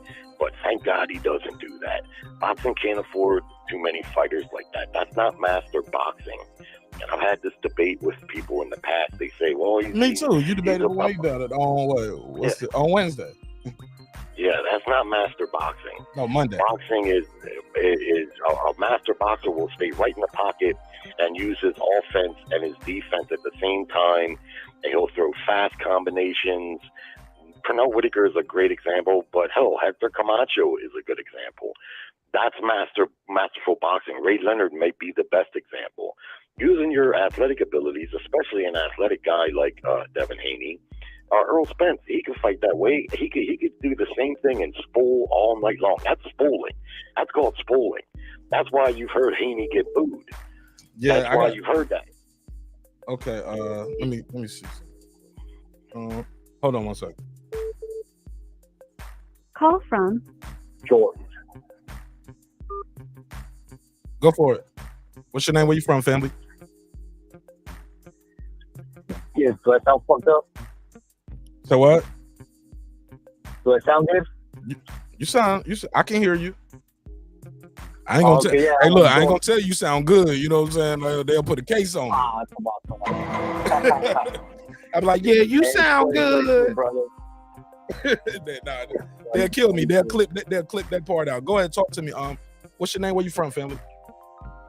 Yeah, George Long Beach. Yeah, so with this Devin Haney issue, I mean, I get that he's mad and stuff, but he's still a young fighter, so he has time to get up there and get recognized by the pound for pound by his peers. But you have to understand that it's subjective, right? That's what everybody says. It's subjective, so you can't get mad at what another organization, it's their organization, how they feel about you and other fighters. It's not like it strips your belt for no reason. Like, you know what I mean? That's still your belt. You're still the lady of the Ring Magazine champion. They just don't see you as as one of the 10 best boxers in the world. And in every sport, there's always these conversations. You like, you know, football, right. Baseball, or whatever. Right. He's the best in his division. He's just not the best out of all weight classes, right? Right. And then, like I said, in baseball, you have, or, you know, any sport, you have this all the time. Oh, this guy didn't make it to the All-Star. He should have been an All-Star. Or he should have been the MVP. No, he should have been the MVP. Like, you know, it's subjective. It comes down to voters. And then also, I think he's making a mistake because a lot of fans, a lot of casuals, even myself, right? I'm in that category, I think. Even though I think I'm a hardcore fan, but sometimes when I talk to these other people, I'm like, damn. They be talking about fighters from 1930 something. I'll be like, oh, I am a casual. But anyways, we like to see belts and championships, and if it starts eliminating these things from his record and from his hardware, it's just gonna make it harder for him to in the long run. And then the other thing of ESPN didn't have him in the pound for pound either. So what's he gonna do next? Just say ESPN. Now, where are you gonna go? To PVC, back to the zone. Like you know, I think by getting he's frustrated. I think maybe he should have someone in his corner or a publicist whenever he's going to tweet something out, just be like, I don't know if this is a good idea. But that's all I got. All right, well, I appreciate it, man. Shout out to George from Long Beach, man. Thanks for calling in.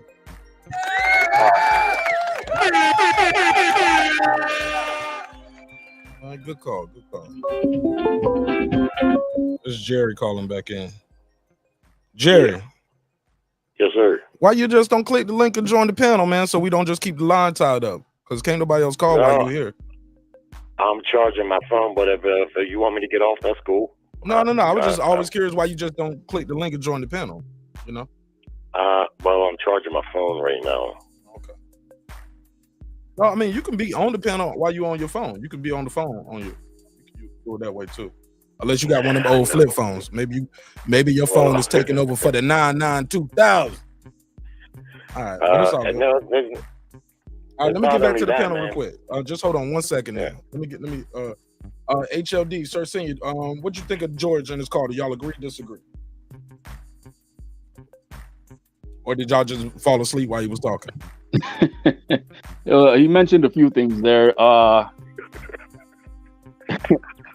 like, you know, I'm back to where I'm at. This is just, you know, it's a fictitious list.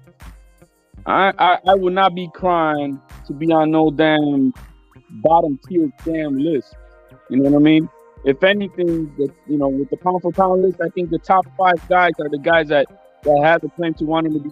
Hey, I'm the true best in the fucking world. You sound muffled. You got muffled right there. You sound like somebody was. You sort of sound like you. I'm sorry about that. As I'm also charging my phone here, it just was Jerry.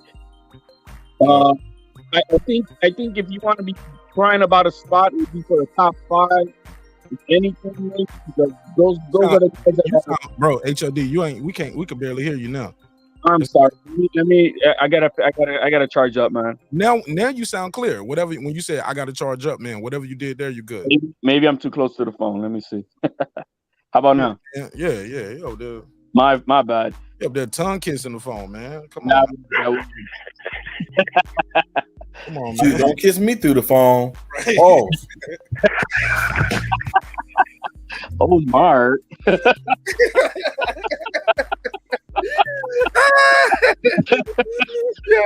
Cersei said, "Don't kiss me through the phone."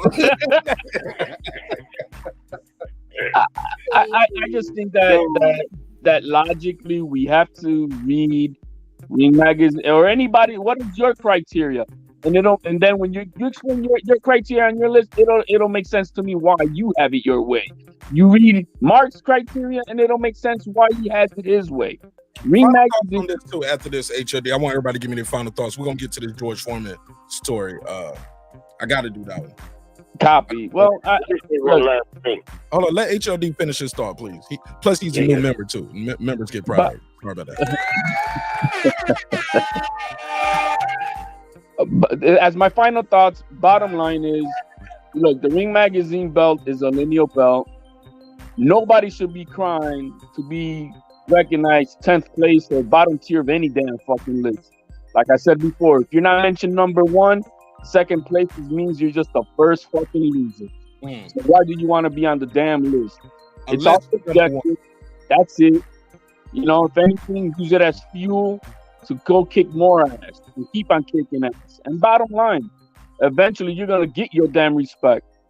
But who cares, man? You're the champion. Keep on doing your thing. That's it. I mean, bottom line, that's it. Hey, look, you doing all of that shit, punching in the wind, and they just sitting there laughing at your ass like Terry Silver in the Karate Kid. Like, man, you ain't doing nothing. I'm gonna give you back the belt then.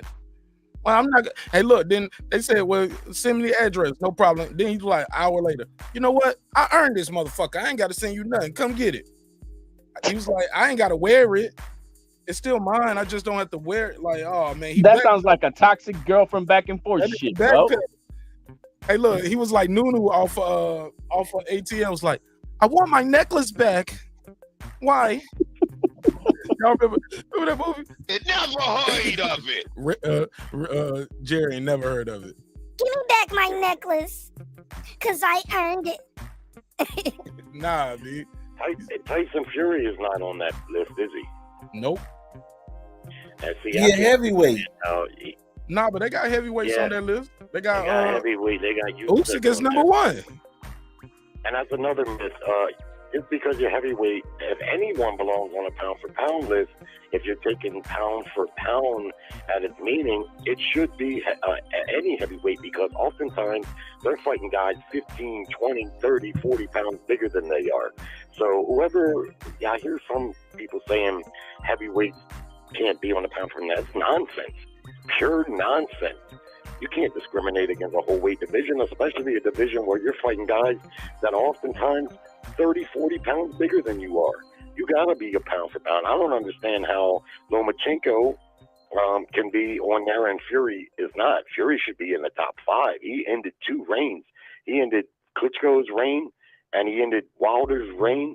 He's still undefeated and he's done had all the belts at once. Hell no. I'm sorry.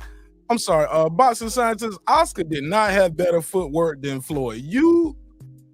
Oscar De La Hoya, better footwork than Mayweather? It never heard of it. Come on, bro. Man, that boy Floyd got that lateral movement down pat, bro. Nah, he got that lateral movement, man. He the way he can spin and turn guys. Yeah, man. I'm sorry. The only thing Oscar the had boxing better than Floyd scientist. was the left hook. I'm sorry. The left hook. That was the only thing Oscar had better than Floyd. Everything else, Floyd superior, better hand. That's speed, debatable, better. homie, because I don't see Floyd use that left like with a lead uppercut. I've seen him do check left hooks. The way he got Ricky Hatton out. Oscar just might be more naturally heavy-handed. You get what I'm saying? Just not to use a country term, but big boned. Like he just got his bones are more dense. Like he's been a bigger guy for a longer time. His body's been used to carrying a lot of weight. And he used to blow up sometimes. Well, I'm not saying Floyd's left hook was bad or it sucked. Not close. I'm not saying that at all. And hell, I could be wrong. I think Floyd's basically better than Oscar in every way except for the left hook. Oscar, that was he had a vicious left hook. Let me say this too, Jerry HLD. So saying, before I forget. Oh, I forgot it. Oh, I think as far as the pound for pound, it's meant to rate your skills and like at any weight, this guy could beat guys, right? He could be that dude if he was heavier or if he was lighter. In the day and age we in now, shouldn't pound for pound like you have to be a multi-division champion? Like a Usyk, he did go from cruiser to heavyweight. That's a good criteria, Mark. Because some of these heavyweights, yeah, they're big and they're massive dudes, but you can see them skills in there too. And you can see like, oh no, at a lighter weight, you'll get your ass ate up. You lucky you 6'7".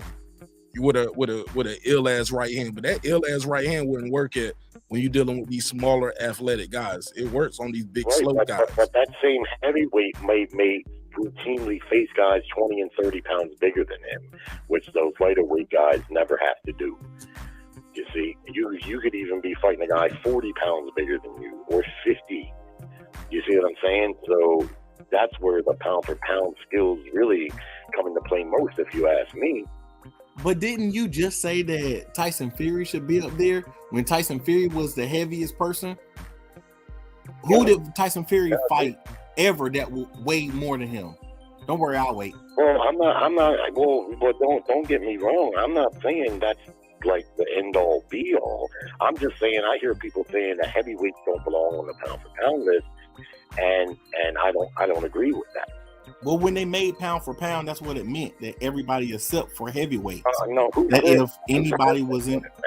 I never heard them say that. It was saying that because actually they started off with Sugar Ray Robinson. Yeah, but they wasn't saying everybody. It was like if Sugar Ray Robinson was that size, he would beat heavyweights. He can beat anyone pound for pound. Pound for pound, he's the best fighter. Overall, he's the best fighter overall, not just in his weight class. Never excluded heavyweights, and to this day you see Usyk on there. It doesn't exclude heavyweights. I don't know where that came from that people think that. It's never been the case before. Heavyweights are fighters just like anybody, and he's fighting guys a lot bigger than they are all the time. That goes back to the original argument.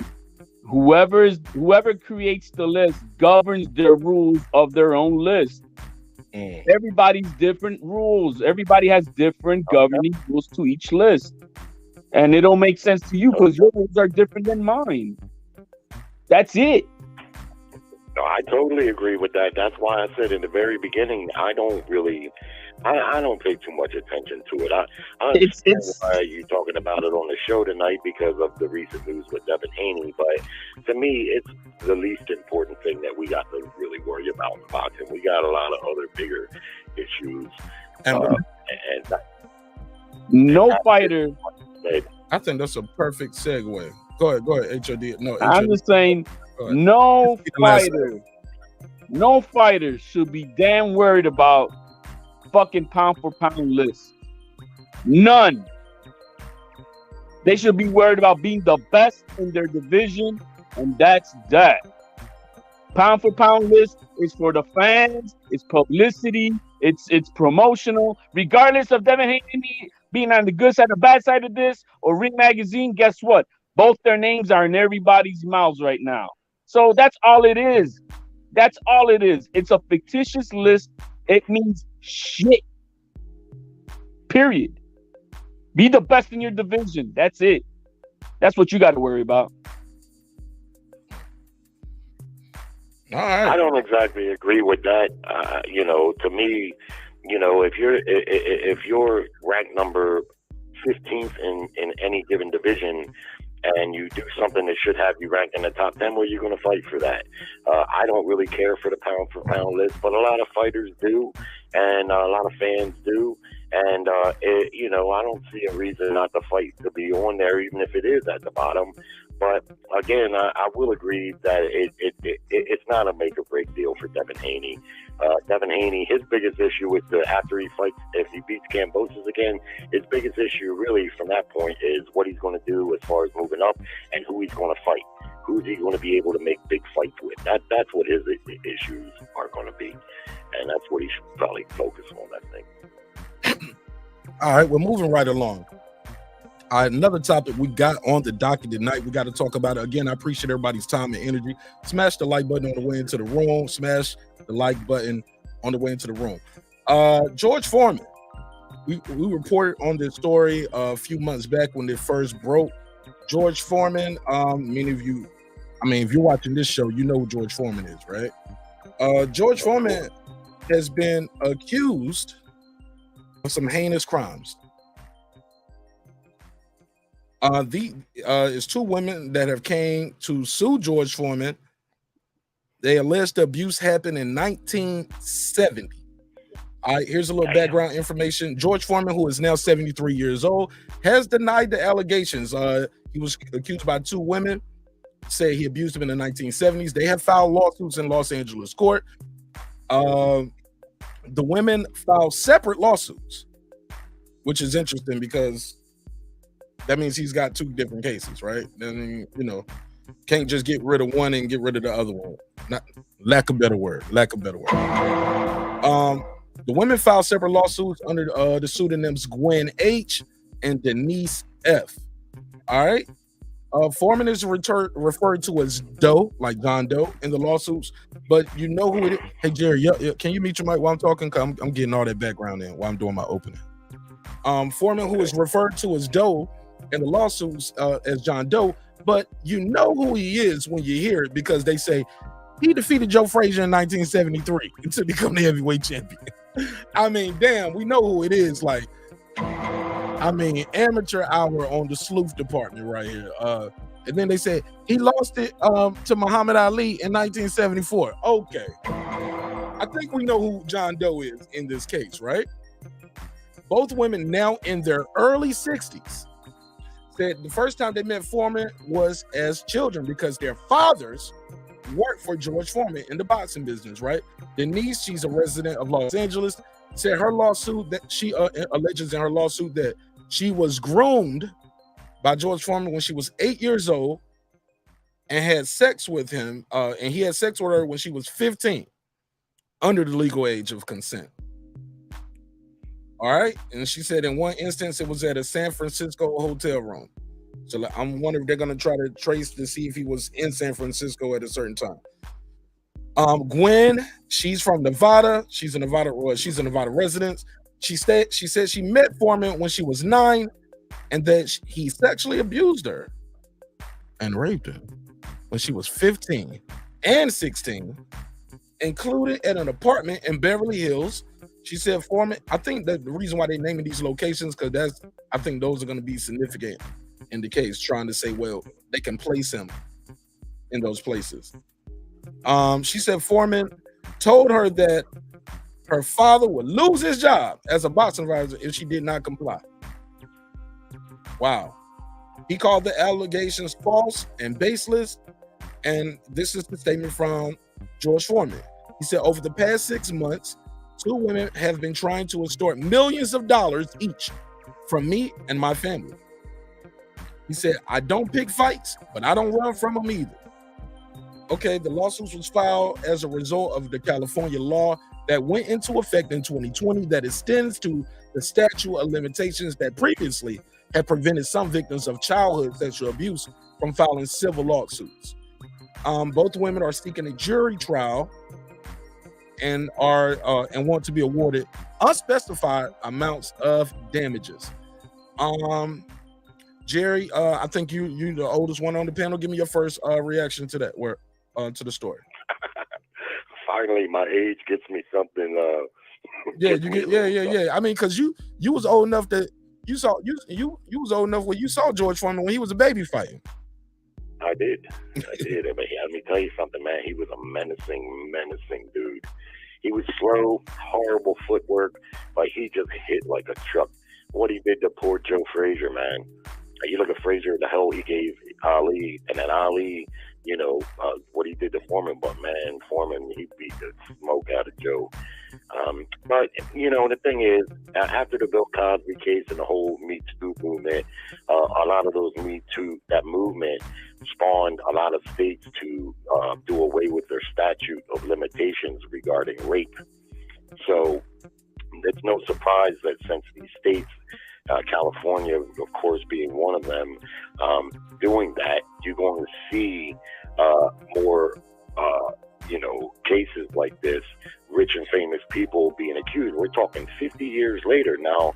If George Foreman raped them girls, especially at 15, lock them under the jail. But you got to prove that, man. How you going to prove that 50 years later? What they're trying to do is they're trying to capitalize on the statute being removed. George Foreman has a lot of money. Everybody knows that. And, and the burden of proof is on them. How are they going to prove? Where are they going to have any, what do you call, forensic evidence or anything? Like, how are they going to prove that? I don't know, man. If he's guilty, I got a young daughter. If he's guilty, man, let him have it. But you're gonna have to prove that, and that's gonna be. But actually, they don't have to prove it in civil court. The bar is a lot lower. It's not beyond a reasonable doubt in civil court. No, the burden of proof is in any lawsuit. No. I'm telling you though. I'm telling you the burden of proof. I'm telling. That's no different from the OJ shit. The burden of proof is lower in civil than it is in criminal. It's a higher burden of proof. It's not beyond a reasonable doubt. It's a criminal charge. He's not being charged criminally. He's being charged civilly. Well, they're trying it in a civil court. Yeah, because it's not a federal case. It doesn't have anything to do with federal. But it's a lawsuit only. It's a lawsuit only. Like they can't lock him up for this. They can't charge him for this because they don't have any physical evidence. All they got is a story. Right, and that's why, to me, they're gonna have to prove. They're gonna have to do something to convince a jury that he raped them. And if they don't have any proof other than what they say, they're going to have a tough time. But what they're trying to do is they're trying to bank. California is all those liberals in that state. They're the first state to pass that statute and do away with it. I'm not so much against them doing away with the statute, because if you raped someone 50 years ago, you still raped them. But you still got to prove it. You can't just say they raped me and get millions of dollars because you say that. You could easily be lying. They're going to have to come up with something that can convince a judge and a jury that that's what happened. Oh, man. They're going to cry on the stand, bro. Go ahead, HLD. And then he's gonna cry on the thing. No, hold on. I gotta pass it around, Jerry. I'm trying to get other people involved. Go ahead. I was segueing. HLD, they're gonna cry on the stand. Like sometimes in this situation, HLD, what can he do other than say they're lying? He's an old man. They're older ladies now. It's nothing unless they got his DNA. Still, all these years later, like how do you disprove this? It's just all about who can go in there and perform the best. Whose attorney is going to perform the best? Well, back to this OJ that we use as an example. The difference is that in the criminal court for OJ, his team was able to produce enough reasonable doubt for a jury not to convict him. But it does not mean there was no evidence, which is what they used in the civil trial for the lawsuit.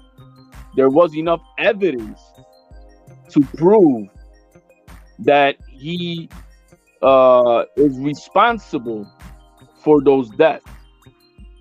Now, in this case, obviously the prosecutors don't even have enough to charge him with, or they would have charged him. So what evidence are they going to show to prove? Just hearsay? You crying? Good acting job? You know, it's and it's not to say it didn't happen, but I at this point I think it's a mute purpose of lawsuit for this after 50 years at that. I mean, like, really. I mean, the timing of two women, they may have, brought it in separately, but they're together. You know what I mean? So if anything, the timing and everything, the attorney for George Foreman is going to be able to more than likely prove that this is bullshit, and produce enough doubt of the intentions of this lawsuit. So it's not to demean anything that it may have not happened or may not happen, but just like Jerry was saying, how are you going to prove it? And then there's just to me right off the bat, it just sounds so okay. Look, I just looked this up right while we're talking. Burden of proof in civil cases. In civil cases, the plaintiff has the burden of proving their case by a preponderance of the evidence, which means the plaintiff merely needs to show that the fact in dispute is more likely than not. Versus in let me go down. Let me find the other one. Why is the burden of proof lower in civil cases? In civil cases are about money, suing for money. So we have a lower burden of proof. It's called a preponderance of evidence. And it really means it's more likely true than not true. Is versus beyond a reasonable doubt. There's no reasonable doubt right here. And more likely than true, that's 51%. That might meet the civil burden of proof, 51%. So it's not beyond a reasonable doubt. So basically, they could get up there and just tell the story good enough where people and cry, no evidence, no pictures, no photos. All they can say is, I know he lived in Beverly Hills at one point. And I know at one point I met him at this hotel because my dad was there. And I remember that, like, I don't remember when it was. Like, they can just have a loosely based story and whip up a bunch of things to it. And they still need to present preponderance of evidence. Because they got to get on the stand. Yeah, but that's what I was saying about the OJ case. They had evidence, real evidence, not only hearsay. They had evidence, independent evidence.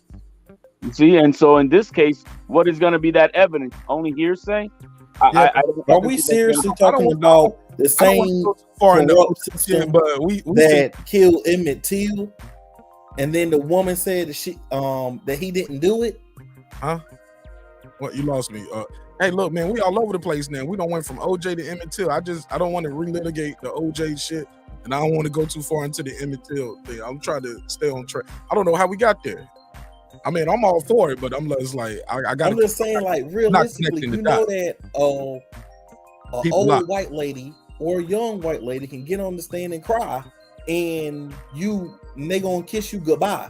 So if they can lock We you don't know the up, race of the ladies. We don't know the race of the ladies. They can be 2 old black ladies. We don't know their race.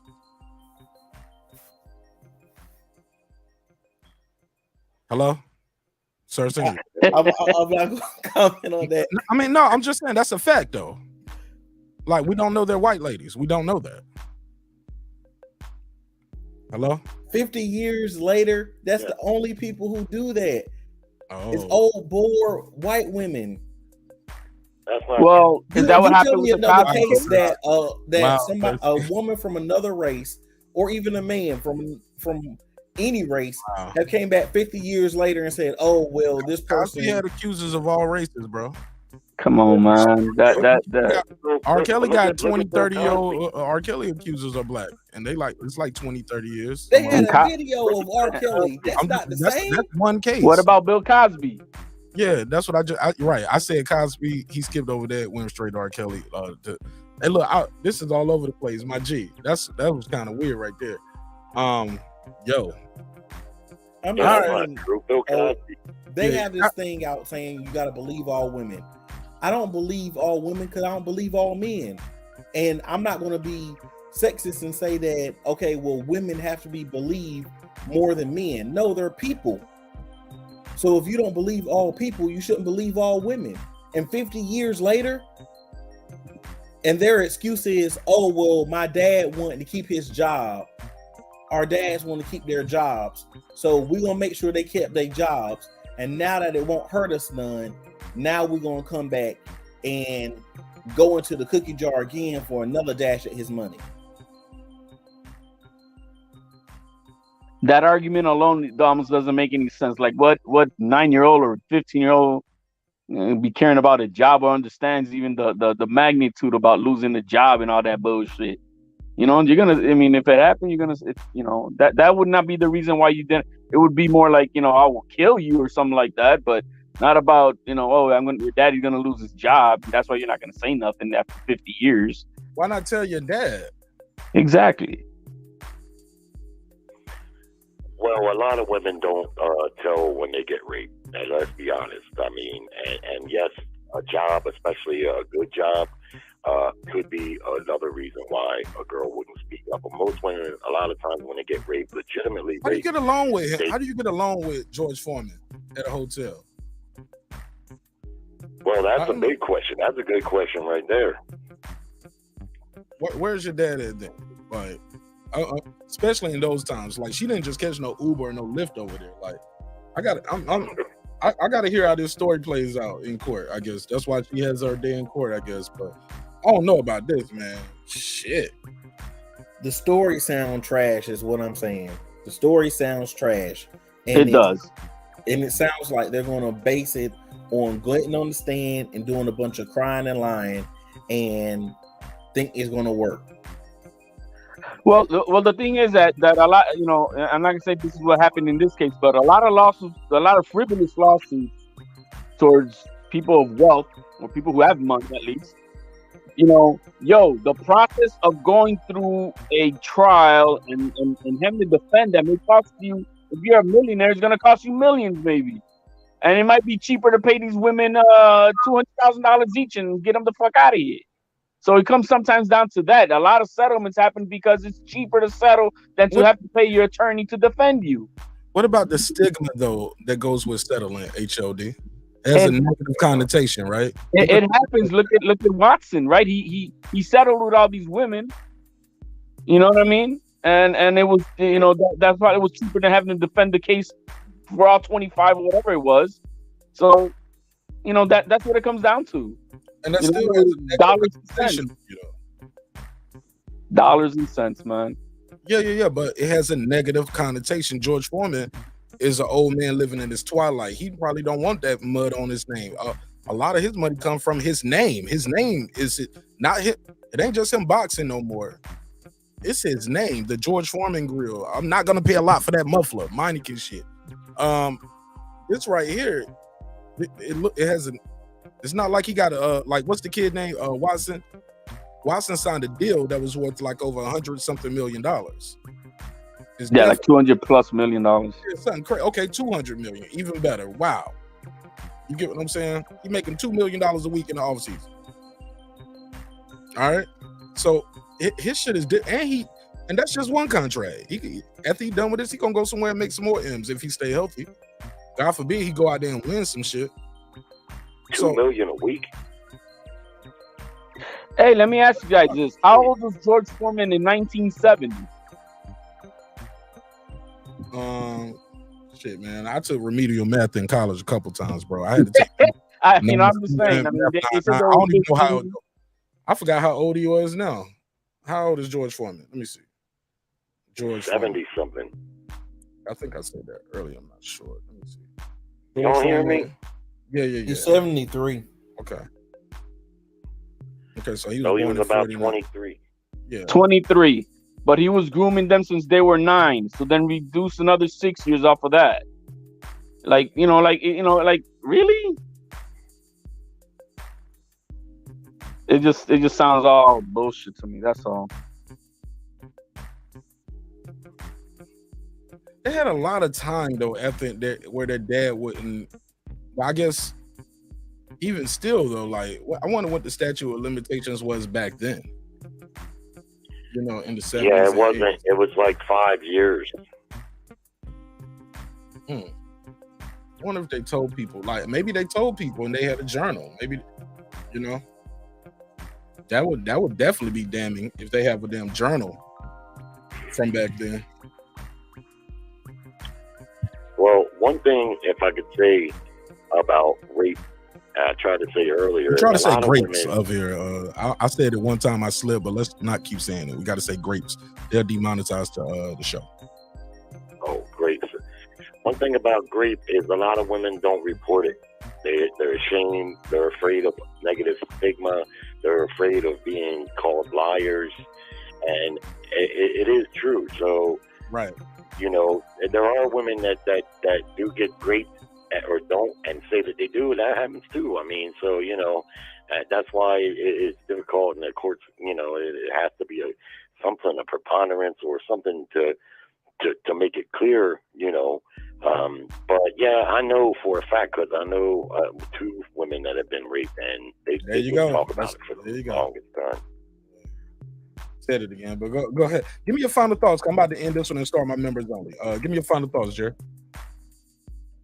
On George Foreman, quickly, if he's guilty, put him in jail. Do whatever needs to be done. Ain't gonna put him in jail. It's a civil case.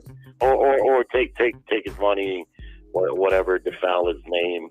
I don't particularly agree, although I do know what happens. Like the other guy said, that sometimes, but rather than have your name dragged through the mud and be in the news every day associated with that term, there sometimes people have paid off just to have it go away.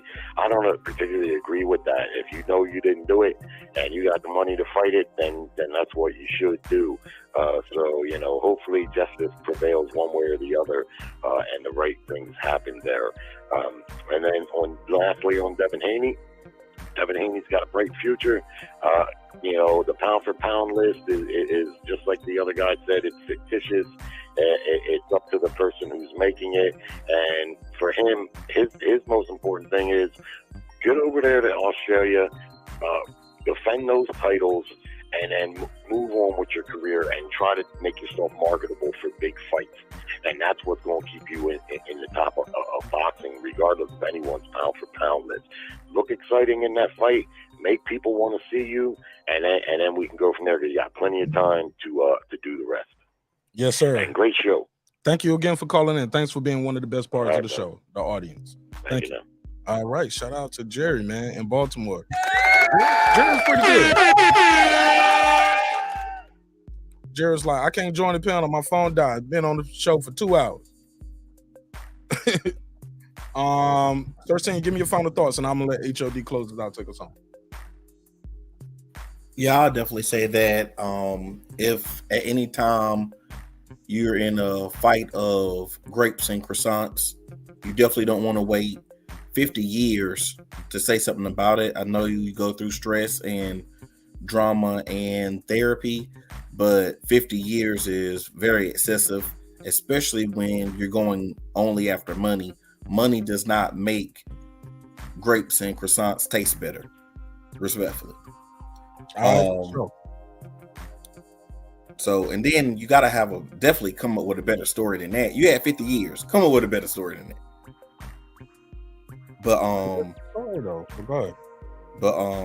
Yeah, it just seems to me, because I've been close to people who's been on both sides of that, and that's why I'm so passionate about it, is because I have no love.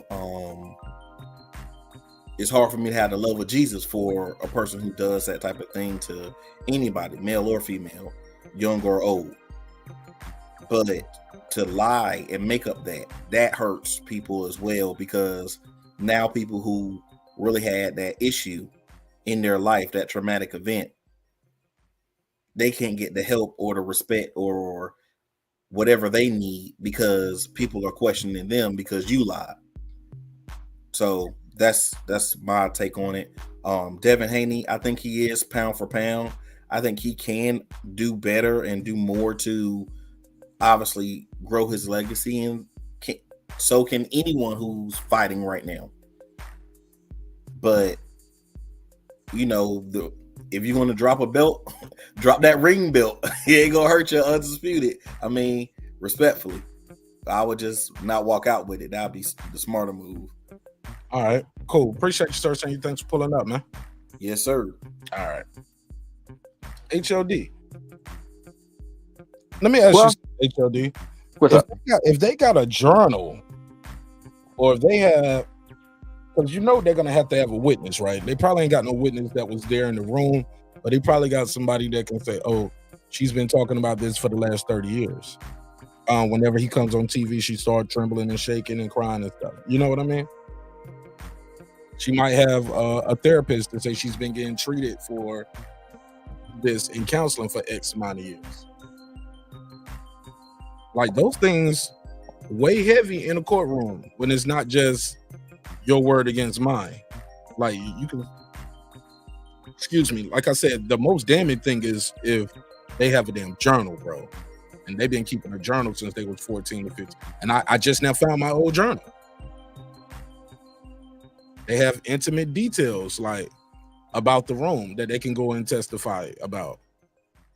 And when you look up that hotel, the room looks like that. Looks bad. Well, if the hotel still exists, but probably not. You know, but you know, the thing is, we don't know the full details. There's a lot of speculation. That's why we have to respect both sides, because we don't know the full details of what's going on.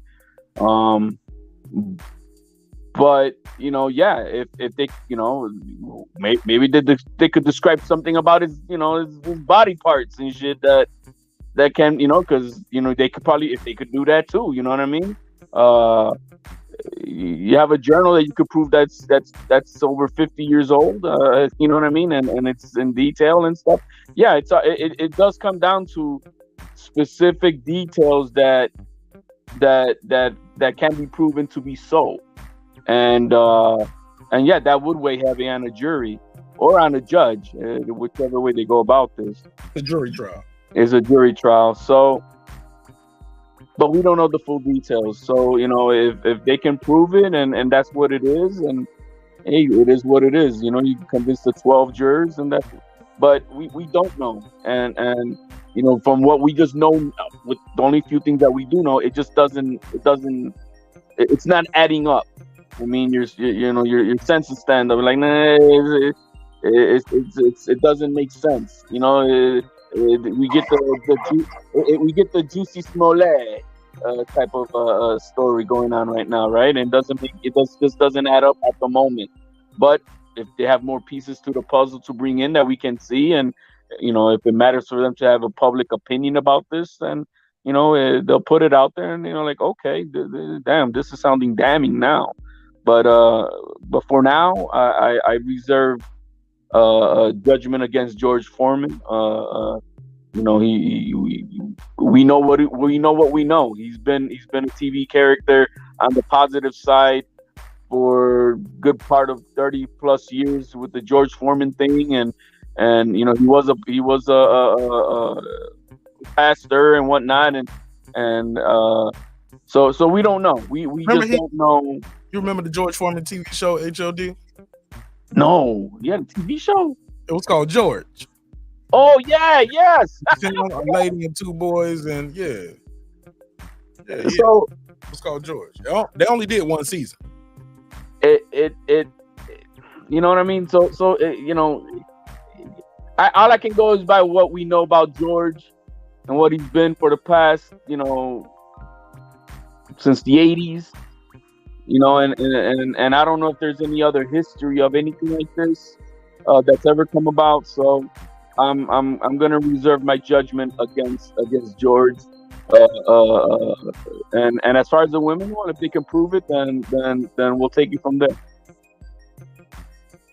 Final thoughts on Devin Haney being on the pound for pound list and saying, "Hey, I'm not gonna carry this belt around no more." I think that's a child, new generational tantrum bullshit thing to do. Who cares? I mean, who cares about the pound for pound list, really? You know, go out there and do your thing. You know, this what you care about being 10th place? Fuck out of here! I want to be number one. So if you want to be 10th place and that's your mentality, bro, then we got problems. You know, I mean, I care about being number one. So I think he needs to cut the bullshit. The lineal belt itself has nothing to do with the pound for pound list. And if you want to keep it consistent, then tell the Bob father you're not fighting on ESPN because they don't have me on the pound for pound either. So I mean, you know, you bossy, right? You trying to be the boss, then keep it consistent. Then tell the Bob father, no, I'm not fighting on ESPN. You know, so I mean, you got to stop it. You know, this sounds very publicity shit, and it keeps your name out there and all that for both sides. You know, for all I can see, both sides are in everybody's Twitter and YouTube, and everybody talking about this shit, right? And so it's a good buzz. You know, they both could probably be laughing at everybody right now, for all we know. So I think they meant that shit. They could, but it's still good publicity for both. Yo, but I know it's funny when he said I was sitting back. Then what she he was like, "Well, I earned it. It's my necklace." He was like, "Nah." Well, that sounds like a kid talking. Like you trying. I mean, like what the fuck, bro? You say you don't want it, and then all right, man. I'm gonna send it, bitch. Here, I don't want this shit. Hey, look. Do what this guy do with his belt when he gave it to Lennox Lewis. Throw it in the trash. You know what I mean? If that's what you mean. What the fuck is double talk shit? No, I thought it over. I want to keep it now. What the fuck? Oh man, don't it just proves my point. It's just the mentality of new generation is weak. To me, it's weak overall. I don't care who you are. He walked in like, "No, I want my necklace back." Hold on, where is it? Listen to it. You had a nice little laugh about this, huh? Snatch that necklace. Give me my deal. Give me back my necklace.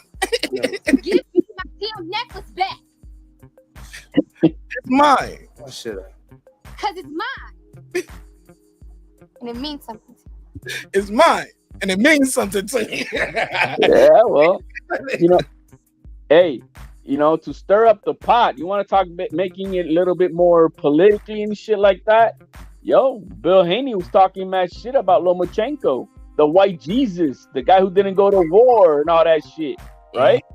So he said all that shit, huh?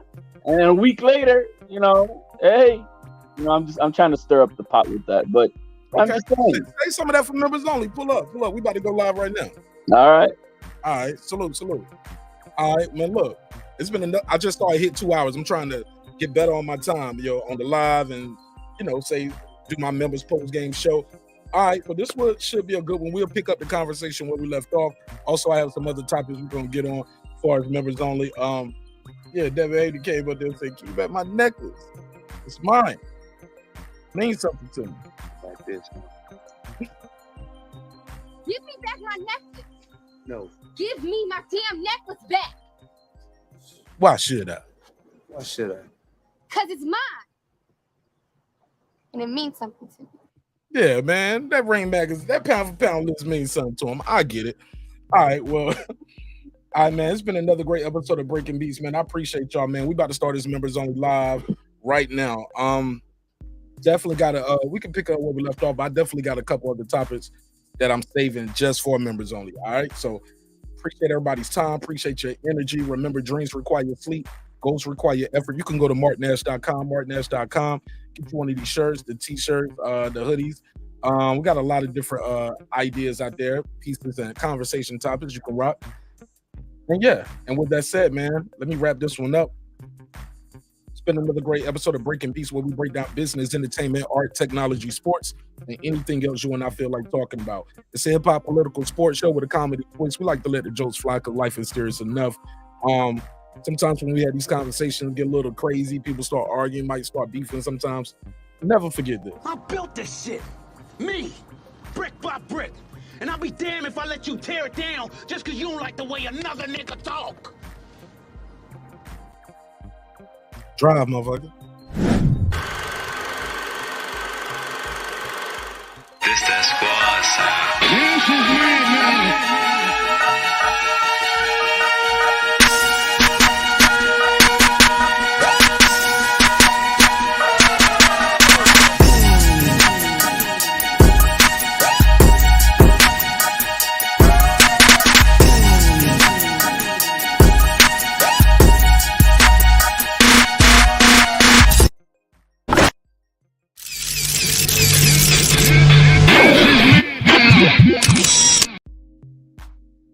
Rob G said, join the green side. Absolutely, Rob G.